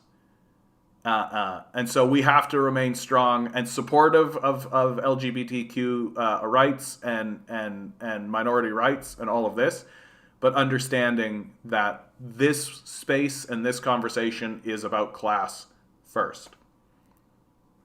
And if you're not letting us have a conversation about class, I have to start asking, why is that the case? Why is it that you want to avoid that conversation and instead hyper-focus on people's virulent dedication to this particular cause? And in regards to the LGBT community and their relationship with conservatism, my suggestion is that those communities kind of need to let up a little bit on the conservatives. Like, don't get me wrong, there's for sure racists and for sure like really, really brutal people, without a doubt, in the Conservative Party. Like, you don't even need to go to the far right. Like, you can see that. Like, and for God's sakes, like, Justin Trudeau wore blackface. Like, so it exists in the Liberal Party too, right?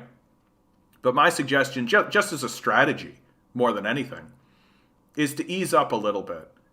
Like an example that I always use on this is when the 60s scoop was beginning to get more understood in Manitoba, my home province. There was a language shift that happened, right? And it went from Native to Aboriginal to Indigenous to First Nations, right? That was the shift of the language. What word were we supposed to use to refer to these people? And so when it shifted from Native to Aboriginal, right? There was a conversation, and there was the classic bitching and griping that you expect, right? But most conservative people moved, right? So that meant that if you said Native, right, you could get hit with you're being racist, right? And that kind of pushed people forward, right? Then it shifted from Aboriginal to Indigenous. And so what that meant is that when you said Aboriginal, well, now you're a racist again. Even the people who took the jump willingly took the jump and were like, oh, you would like to be called Aboriginal? Okay, very well, right? And so then you say Aboriginal, and then they'd be like, no, it's Indigenous now, and you're being racist. And so they're like, oh, okay. And so another group took the jump, another group didn't, and you have the original group that kind of stayed back here. And the group that took the jump is getting to be like, okay, like, I'm willing to do this, but can you stop accusing me of racism? Like, I'm trying to do this, right? But it seems to be happening so fast, and I don't really understand it. There's also that aspect where they don't really understand it, right? And then finally it jumps over to First Nations, and it's the same story. And by this point, conservatives are getting quite frustrated because many of them are trying to go along with this and are trying to facilitate this and want to facilitate this. And as they're doing it, they're constantly being told that they're racists about it when they're doing everything they can. And of course they're a little bit behind. They're conservatives, right? And thankfully now First Nations seems to be the place, right? But I myself have had, like, I've had conversations on Reddit or on Facebook, right? Just typing it out. And I would say First Nations, but I didn't capitalize First Nations. So I didn't use a capital F or a capital N. And I would get called out for that. It's a failing strategy. It's a strategy that doesn't work. It's alienating. It's frustrating to deal with. And I believe that it's being cynically used in order to separate people into camps, right? To divide people. And I don't think the LGBT community owes conservatives a legitimate apology because, like, the process that I just described is annoying and frustrating, but it's not the same as, like, we lynched you, right? Like, conservatives have lynched people, right? So let's be really clear about who is the actual victim in the conversation. But as the conversation is happening, I do think, I know them, so I know they exist, that there are conservatives who are trying, but they're still fucking conservatives, right? So I just wish that there was a bit more grace in the conversation, a bit more graciousness, where, you know, if a person slips up, I feel this way about the trans conversation, right? That if you use the incorrect pronoun, right, and are corrected for it, right, that it's not, that the person who used the incorrect pronoun isn't a bad person. They're not being, because it, like, you are asking a person to thwart their own lessons that they've learned, a conservative no less. And what I think matters most is to see that they are trying. Like, that's what I think matters most. And if they're not trying, that's a different story completely, obviously. but I have seen it. I see it many times where people are trying, and people are being nice about it even. I work with a trans woman who in these protests, and people she knew when she was pre-transition come up and talk to her, and they say he, and then she corrects them, and not meanly, and they go, oh yeah, my mistake, right? And then later on in the conversation they do it again, and she corrects them, and they go, oh, all that kind of stuff. But I can tell that she doesn't think they're evil. She doesn't denigrate them. And so when the conversation ends, it's very lovely. Like it's a nice to see you. Wow, what a change! Like all that kind of stuff, right? And it's difficult. Obviously, it's difficult for the people who are going through it, and it's about patience, right? But I think it really does count. Like conservatives are people too, right? Like they're and what matters more to me, I think, is the struggle. And if I see them actually struggling with it, that I think is what matters most. And I just wish that leftists and liberals would get more gracious about it, and get more and handle the situation with more compassion and understanding. Because you are asking someone to change something and change their language. And it is like to expect it to flip on like a switch is a bit much. And again, to put that conversation into an understanding that like conservatives fucking killed trans people. So we know who the real victim is, right? So we know what's actually going on. But I think it's about what's effective moving forward. And I think alienating people and insulting people and implying or trying to say that they're racist while they're struggling with this, it doesn't work. And actually ends up having the opposite effect. Anyway.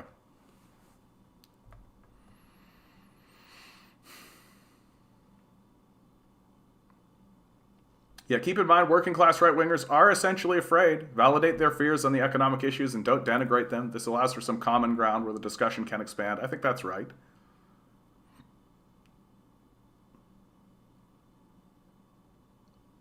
Am I insane for deadass seeing a severe streak of transphobia and homophobia coming out of the right and the class-centered left? Tell me that I owe conservatives an apology for defending myself. Yeah, I mean, I don't think it's I don't think you need to seek like an apology, like not on the same kind of level, because like it is about, like, as I just kind of described, like it's about stakes, right? Like like when the right wing went after the trans people, they killed them, right? Whereas now we're just saying, hey, can you call me a she instead of a he, right? So there's that raises the stakes of the conversation a lot, for sure. Like, for sure it does, right? And there is like a certain degree of fragility in the conversation, right? Like that like white fragility is real, and the right wing especially, like they're like their big struggle is that someone else isn't the person they thought they were, right? And it's like comparing that to like, hey, yeah, a gang came over and killed me because I was black, right? I got lynched, you know? Like it's so I don't know if apology is the right word. Like I don't think I would ever tell you that you owe conservatives an apology for defending yourself, but that just on a basic sort of human level, that, and I've seen it. Like I know it's true that like a lot of these guys are trying, but they suck at it, right? And why? Because they're conservatives, right? They suck. And I think we would do ourselves a big favor handling it a lot more graciously.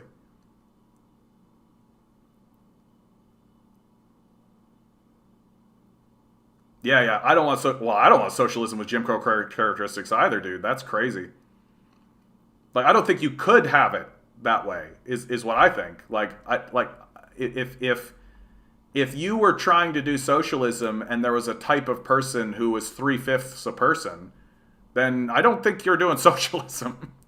Like, it seems to me like Jim Crow especially goes like kind of beyond identity politics. Like, you're literally saying that person is not a person. Like, get fucked with that. Get fucked with that nonsense. Like, you can't do socialism with slavery, you know? And just because the slavery has been tied up in identity politics here in America doesn't mean that we don't care about black people. I would just like to not have slavery at all as a system. And I feel like my goal is to have the conversation on a class level, to say, like, no slavery for anyone, please, right? That by removing slavery as a system, whether that be wage slavery, chattel slavery, or whatever form of slavery, like prison slavery, right? That will benefit all races and all identity types, right? That what class is attempting to do and the focus on class is attempting to do is attempting to show that there are universal problems, that there are universal issues that do impact all of us.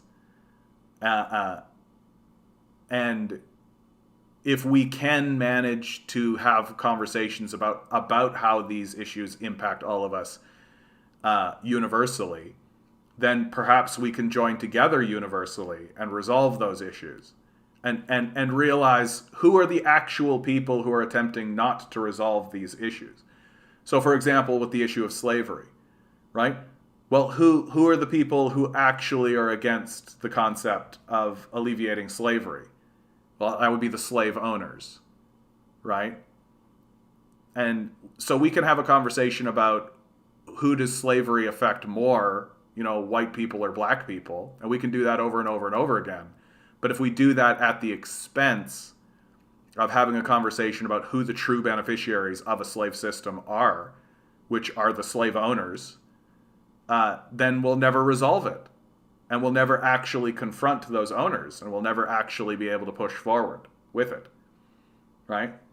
So again, the whole point is not to discard identity politics, is not to discard an understanding that there are issues of racism and all of this, but to give space, to give breath, to give room for a class conversation to be able to occur at all and whatsoever, right?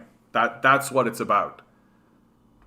Because there has been a lot of conversation about identity politics, and identity politics gets used cynically, by liberals especially, in order to not have the class conversation.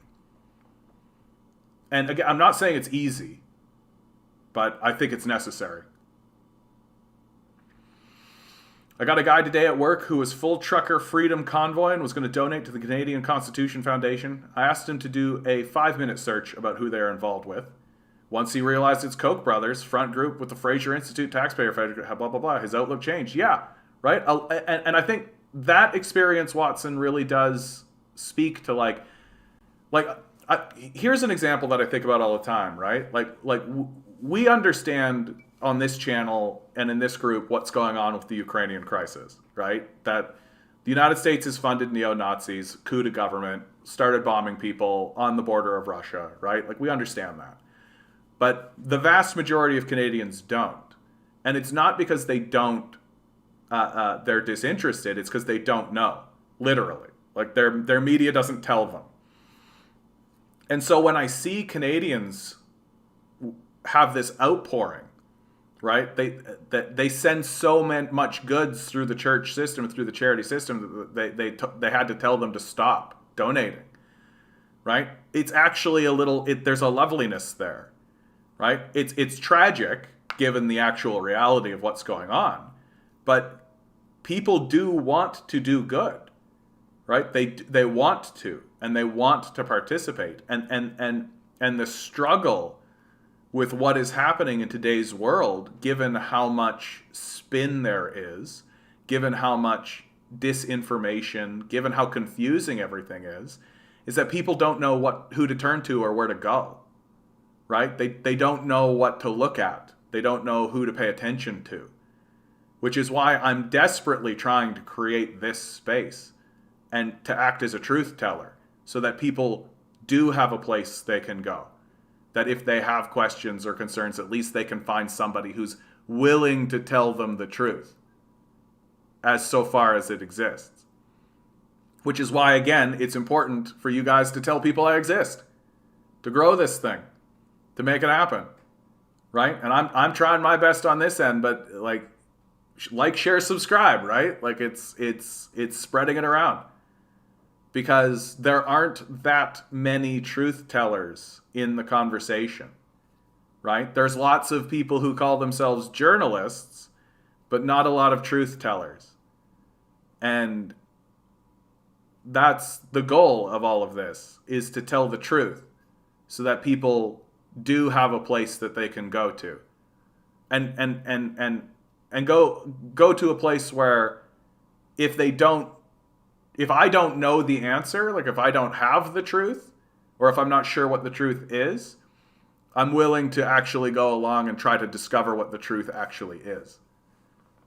Right? I think that's the big difference. And what's sorely needed these days. And if I can build my reputation in that regard and become trusted by people,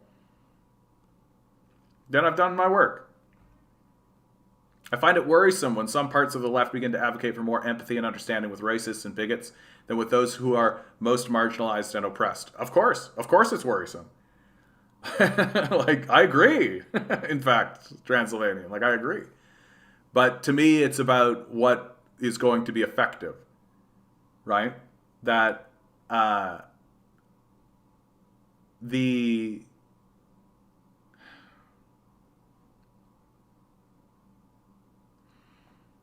racists and bigots are victims as well. They have experienced their own kind of trauma. And absolutely, like, again, it's about the stakes. Like, black people were lynched, still are being lynched, right? The American prison system is an abomination that is very specifically going after minority groups, and it's obvious. And it's obvious that that's the case. And the beneficiaries, quote unquote, right, the white population, right, are turning a blind eye on this. Obviously, that's the case. And it's completely destroying their culture and their society. It's making an ugly, disgraceful, disgusting place to be. And I look at those people and I think, and while they are not victims on the level that they have been wrongfully incarcerated or that they are being lynched or any of this, right?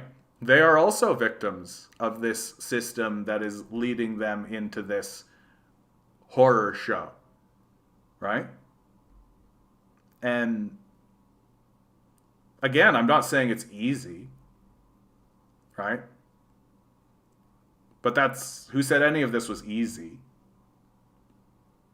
Like, that's the fundamental role of the communist project, is to improve the society for even the people you disdain. That for even the people who you think are reprehensible, you still want the place to be nice. Because if you think otherwise, then you end up with a situation like what's happening in the United States, where one of the large reasons why they won't move forward with the universal healthcare system is because it might help black people. So I don't think we can afford to start thinking that way, because we need to be thinking about things in a more universal way. And what are the issues that are universally impacting and universally helping all people? And if we begin to say, well, this will help the racists and the bigots, and so we don't want to do it, well, then we're just cutting our nose off to spite our face. And that's just the reality of it. Like, I'm not saying that because I'm super happy or acting as an apologist for racism and bigotry. I wish it didn't exist.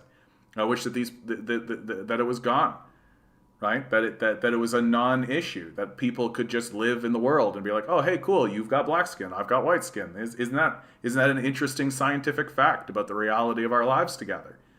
Off we go, like living together peacefully with one another, right? Instead of deciding whether or not people are degenerate based on a pigmentation of their skin, right?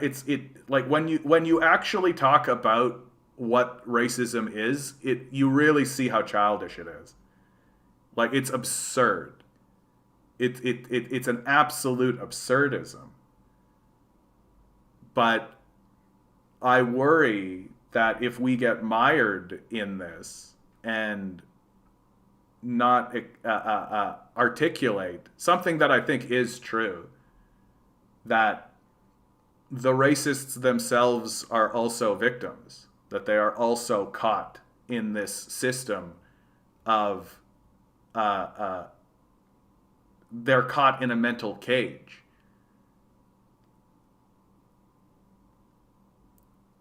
That if we don't actually begin thinking about it that way, then I don't think we can actually successfully resolve it. That all we'll ever do is alienate people and enforce the system. And again, it's not easy. It's never going to be easy, right? But I think that that's what needs to be done. I think the alternative is to just have a perpetual war with one another.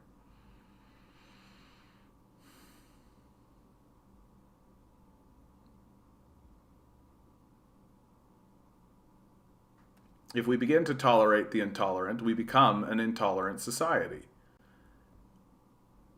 I don't actually like the paradox of intolerance very much, because I don't necessarily see it that way. Like, I think that that's a nice little mental thought experiment, but like I've specifically addressed the paradox of intolerance in regards to Nazism, right? And the reason why you don't tolerate Nazis is not because you're intolerant or their intolerance or anything. Like, I think that this is just like a linguistic wordplay, what he's doing.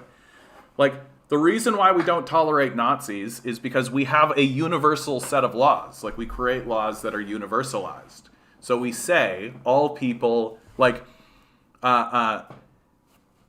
no murder. Like, that's true for everybody. Do not murder, right? That's true for everybody, right? Well, it's the Nazis that are coming along and are saying, well, we can murder these people, right? So they are the ones that are saying, we would like to no longer make these rules universal. We would like these rules to be decided based on whatever attribute we choose. And the culture says, well, that contraveils the universalization of our system, which is what we should always be focused on, is the universalization of our laws and our system. And if you want us to countervail the universalization of the system, well, then very well, we'll do that to you. I don't actually see it as a paradox. I see it as a fulfillment.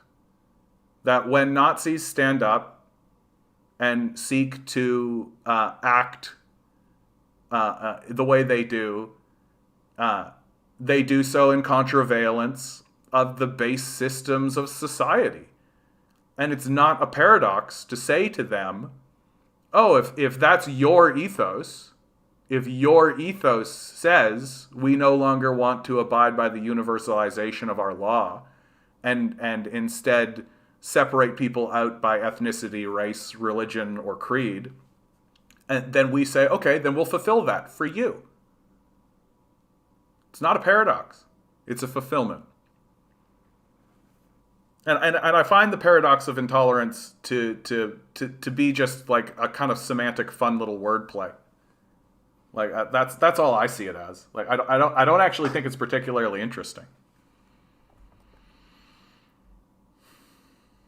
Yeah. By the way, the University of Florida has removed the Karl Marx study room because of the claim he was a Russian-born philosopher. Like I mean, like right? Like it's so embarrassing. Like it's so embarrassing. We're an embarrassing people. Also, real Chinese food, not the American crap, is delicious. Of course. First Nations and Indigenous are still accepted terms. No, of course. I'm not saying otherwise. I was just giving an example.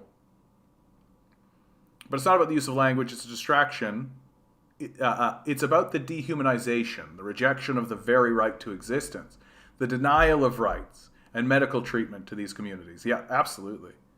Not to mention the real, very tangible and very material land rights and water rights issues that Indigenous people face with corporations encroaching on them. Yeah.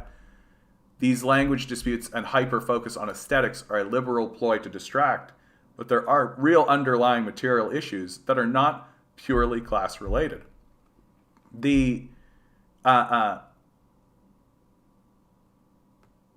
Agreed.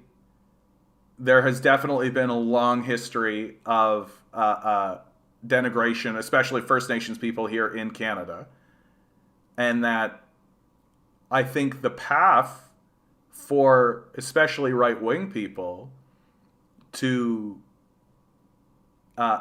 understand this is to have them understand, like I've said it before, the most dangerous thing I see coming out of the PPC is their denial of systems. So they say, of everything you just said here, right? Their position is that that's, and this isn't how they phrase it, but this is what they're saying, that that's all hogwash because systems don't exist. So the system that would get water, or the system that robbed them of their rights, or the system that could reinstitute their rights, right? These systems don't exist at all, right? And if you're willing to say that, then basically what you're saying is just that these people just need to bootstrap themselves and get it all together and work it out. Right? That's all you have left. And like racist or otherwise, that is what they're doing and that is what they're saying. And so I think the more effective path forward is to really show these guys in a class way. There are systems. Like the Indian Act is a systemic law. It's a systemically racist law, right? And I actually think that the Indian Act is the easiest way to and I have had these conversations where I have convinced people that there are systems in play, and the Indian Act is exactly the way to do it. Because what do they tell you? What do they say to you when you say that, like, hey, First Nations people, like they're struggling with water, the land rights, all of this? They say, well, I didn't have anything to do with that, and the people who did those things are dead. Right? So, like, what are we supposed to do about it? And you say to them, well, okay, there's a law that's in place called the Indian Act that was put in by these racists. You're correct. We didn't have anything to do with that. Right? We didn't implement that, right? But we are sustaining it. We are keeping it in place. Right? Because even though new people come into the system, to the government, the system that we have that rules us, right? They're not changing the Indian Act. And so they have to abide by it because we abide by a system of laws, right? So the law that was passed by the racists that passed it, which you admit they were, still persists. And if we don't actually address it and remove this systemically racist law, then we are basically paying honor or fealty to those racist laws. Structurally. That's what we are saying when we say structurally racist. And so I think that we can come at it from a more class-based and systemic-based analysis. That perhaps I think what I'm driving at is that I find that the conversation, like we're treating it as if we can resolve it on an individual level as well. That when we approach the conversation of racism, we act as though it should be resolved individually, that each individual racist should individualize their individualism, right? And I think what I'm trying to say is, no, it's deeper than that. That it itself is a structural issue, that it itself is a communal issue. And yeah, I think, and I'm saying this, and it's not fully fleshed out. I'm saying this right now as I'm thinking of it now, but I think that I think that it's actually true. That, and please challenge me on it, because this is a difficult conversation, and it's a good conversation to have, though. But I do think that we, liberals and leftists as well, have a tendency to decry the individualistic nature of the society while simultaneously saying to the racists and bigots that they have to resolve this issue on an individual level.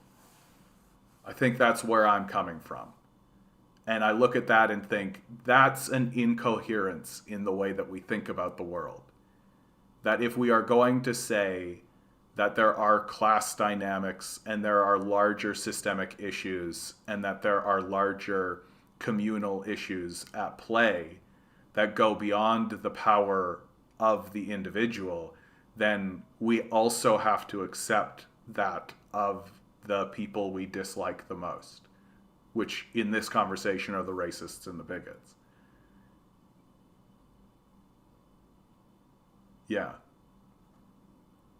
I hope I'm making myself sensible here. I hope I'm not trying, because I do understand that as we're having this conversation about class versus identity politics, and I shouldn't say even versus, but just the nature of class and identity politics together, that, like, I hope I'm making it clear that what we're trying to do is create the space for class politics to be discussed without dismissing the reality of identity politics within it.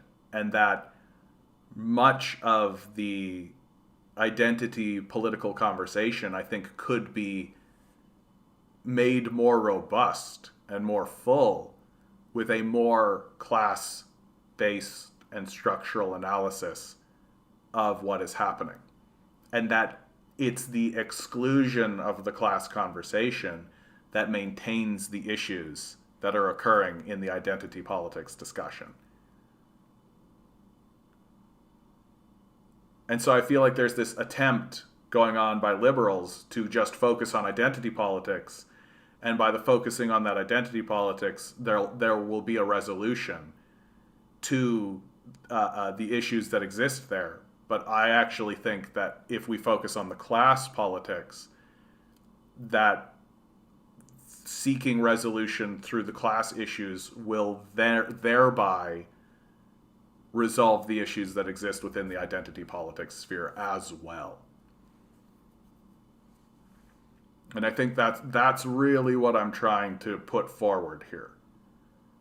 And that I don't think it's right for us to insist in a diminishment of the idea of the individual individualizing their individualism without also accepting that we need to do that towards the racists as well. Yeah. It's a good conversation. It's a tough conversation, this one. But I'm glad we're doing it together. And we're being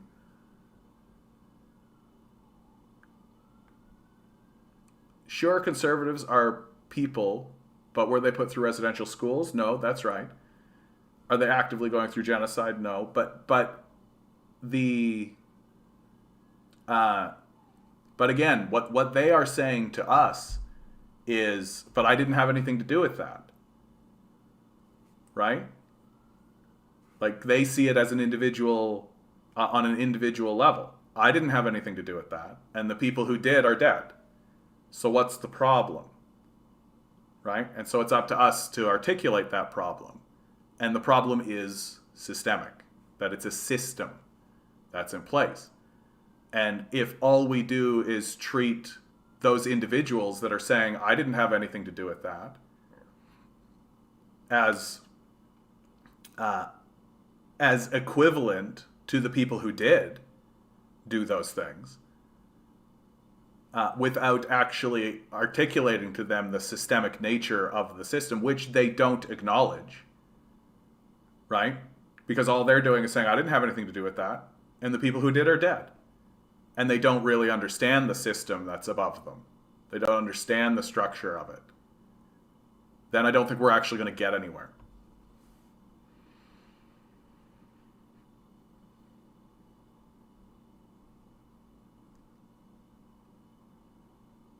Yeah, trans power. Let's go. Wretched of the earth. Which is why I think the proper place of the left is to be focusing on systemic, not individual issues. So, yeah, we agree on this. Yeah, this is great. Not just when it comes to class, but also race, gender. And systemic doesn't necessarily mean enshrined in law. Yep, no, that's true. For instance, redlining still exists in the U.S. simply because it is a material reality. Yes, exactly. I just use the Indian Act because it's so clear. Like, I think that it's the clarity of the Indian Act. Like, anyone can see this. Like, I've never met anybody who has looked at the Indian Act and said, yeah, that's fine. Like, nobody thinks that that's fine. Like, everybody thinks that's a racist document. Like, it's so obviously a racist document. But I think that people don't really think through the process of how these things come into place, and they don't want to accept the reality that this is in place, and that means that our governors and the legal system abide by it, right? They don't ignore it, right? They don't dismiss it. They don't look at it and go, that's racist, and then just whistle down the graveyard, like, and just ignore it, right? It's there. It's the law. Why don't we change it? And then you get to start saying to these people, and if you're not interested in changing it, does that make you any different than the people who implemented it? Why?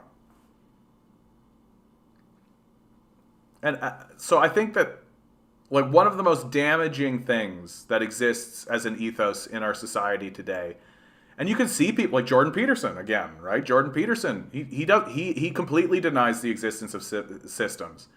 And fucking Margaret Thatcher, Ronald Reagan, that whole era, right? There is no such thing as society. We are all just individuals. Well, that's obviously false. That's obviously false. That society is made up of the things that group of individuals decided upon and ingrained in the fabric of what? The society, right? That, sure, you are an individual, but what you are doing, especially if you have a group of individuals operating and implementing law or policy, is affecting the society, right? And it does. You could, and the Indian Act is the perfect thing to use because it's so obvious. Like, if you're sitting there denying the Indian Act, then I don't know. I genuinely don't know where to go from there. The left should openly reject the reactionary postmodern identity-first obsession of the upper middle class, which rejects the class issues inherent in the system. Yeah. My position is that we need to replace liberal identity politics with an intersectionalism with class at its core. Embrace, simple answer, it changes your identity if you embrace class-based politics. Oh yeah, there you go, grinning. I didn't have anything to do with that. But you did, and do benefit from it generationally. And so, yeah, JP denies the existence of climate too, exactly. JP denies the existence of vegetables. I know, right? Like, how is that not a big turning point for a lot of people? Like, eat your vegetables. Like, here's a guy walking around saying clean your room, but he's not actually saying eat your vegetables. You know what I mean? Like, it just seems... For a guy who's, like, really invested in, like, really small-scale individual actions, right? Like, clean your room, right? Hey, JP, what about eating your vegetables? What about eating your vegetables, dude? Like, what happened there? What happened there? That's such a dunk, dude. That's such a fucking JP dunk. Oh, dude.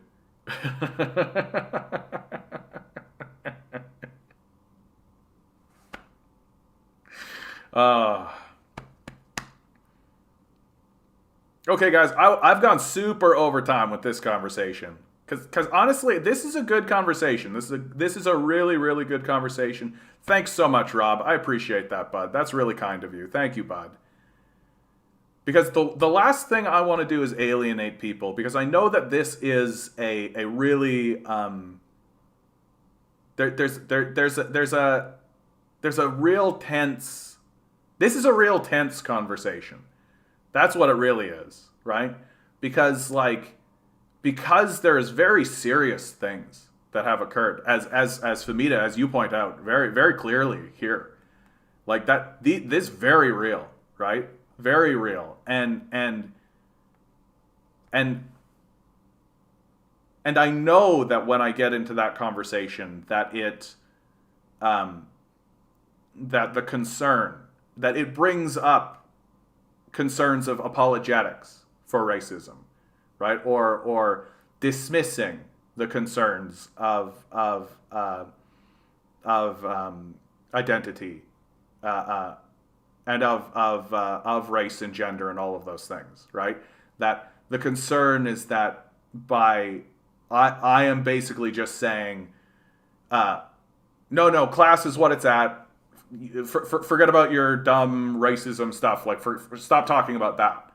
Which and that's not what I hope I've come across. Is that's not what I'm trying to do. And in fact, through this conversation, I think that Transylvanian, your articulation here is something I think I might steal to try to make it a little bit clearer as to where I'm falling, which is, we need to replace liberal identity politics with an intersectionalism with class at its core.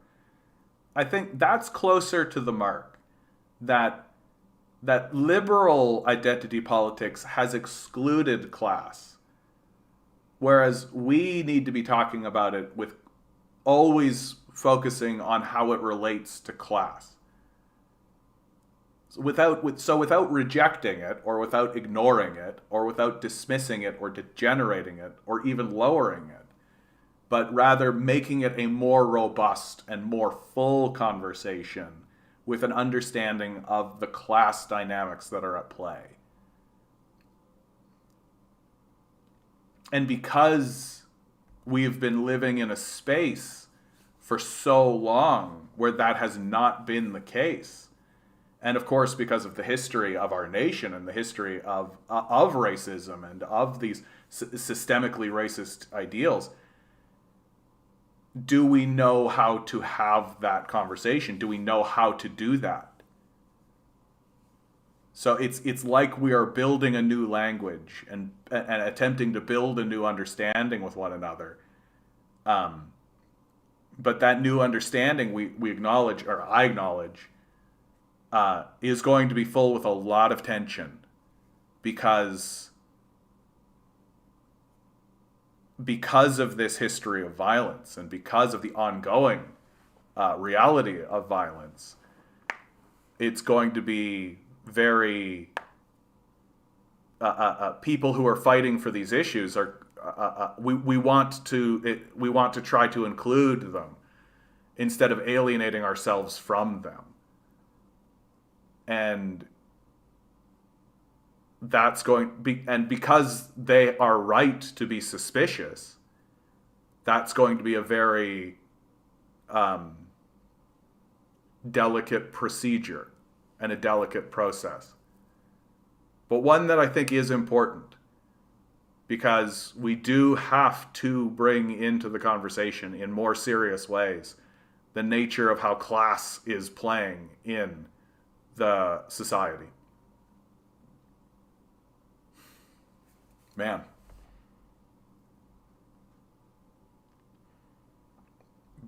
Bob Aviakins helped me out a lot of class versus identity. We don't agree, but he wrote, social relations are powerful material forces that allowed me to acknowledge identity, not put it at the core, yeah? Well, and one of the things I really am trying to avoid, like, I understand, like, I am a straight white man, right? Like, and that makes conversations about identity, like, I think minority groups especially have, well, of course, have gotten used to this idea of a white man and straight white men just being like, yeah, and just sort of hand-waving them away, because their concerns don't affect white culture, affect the straight white man, right? And so I know that when I start talking about identity politics in this way, and my concerns surrounding them and class, that there is an element of, well, of course you can say that, you're a straight white man, right? Like, these issues matter less to you. You have been the beneficiary of this system, whereas we have been the victims. And that plays, and that's why there arises this enormous tension. And I have to, whenever I have these conversations, I have to acknowledge this, because it's absolutely the truth, that I am not actually the authority in the end of it all. Like, I'm not the authority at the end of it all, because I don't fully, and I don't know that I ever will. No, I shouldn't even say that. I know that I never will. I never will fully grasp the depth of the reality of what has occurred to minority groups in Canada. Like, I know that I can't, and I know that that means that I am not an authority. That my expertise does come out of my research on class and communism and the exploration of history and society, but that expertise does not include the lived reality of what is still happening to minority groups in the society.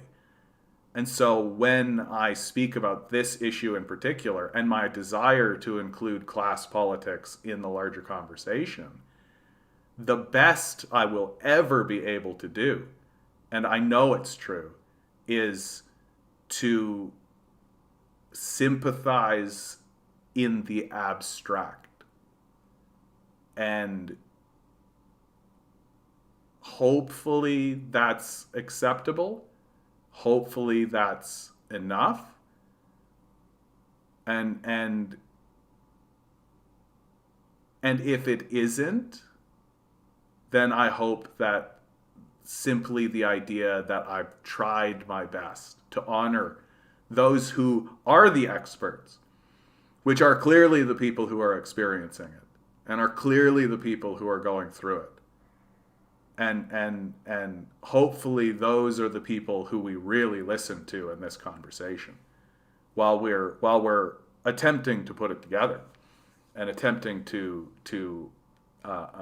figure it out.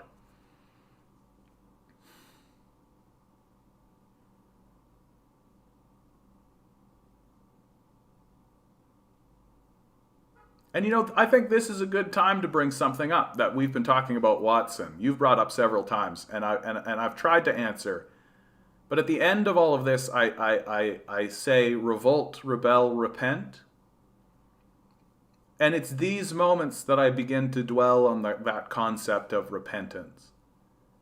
Have I done anything or said anything that I should seek repentance over?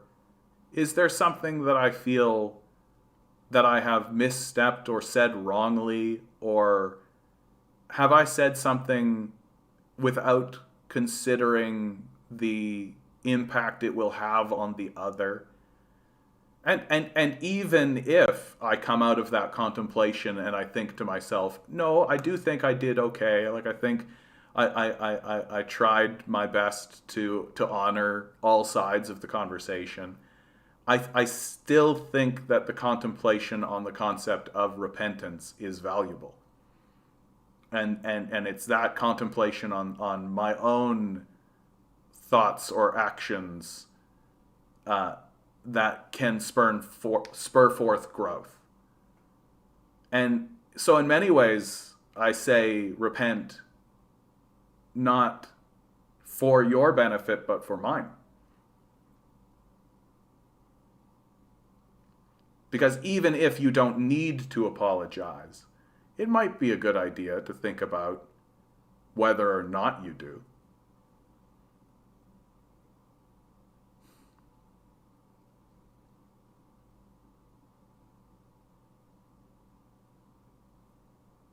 And this is a tough conversation because it's very serious.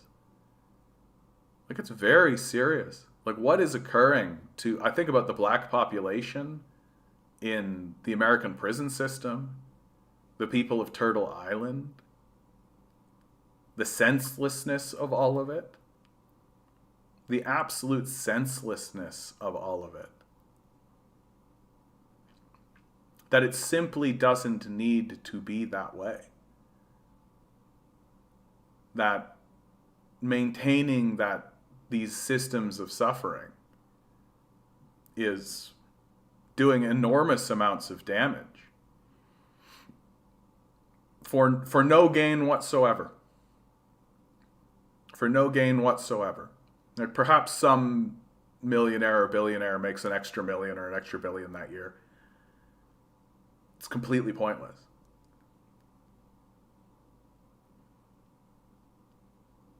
And it's very sobering.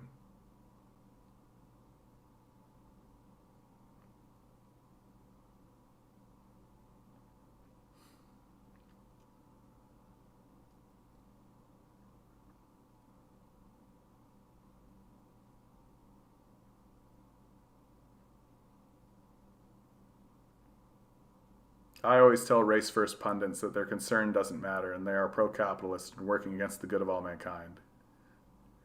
Yeah, I suspect that doesn't go over well.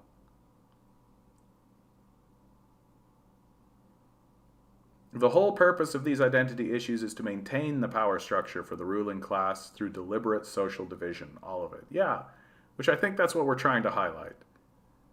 But it's tough. All right, guys. Went really over time today because I really didn't want to cut that conversation short. That is a very worthwhile conversation to have. And thank you all for your input on that one.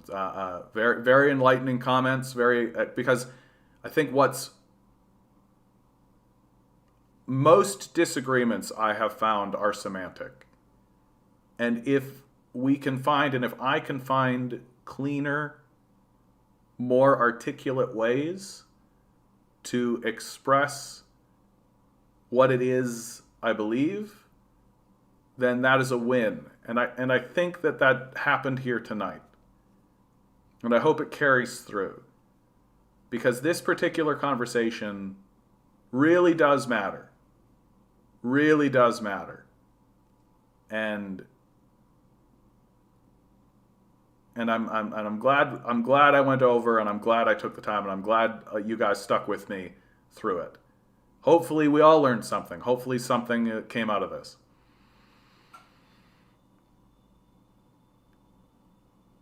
All right, guys. Always remember, you are a quantum being walking around in quantum energy. The billionaire class is spending hundreds of billions of dollars to try to make you never realize it, so you'll just stay the good little commodity they need you to be. Revolt. Rebel. Repent. Good luck. We're going to need it.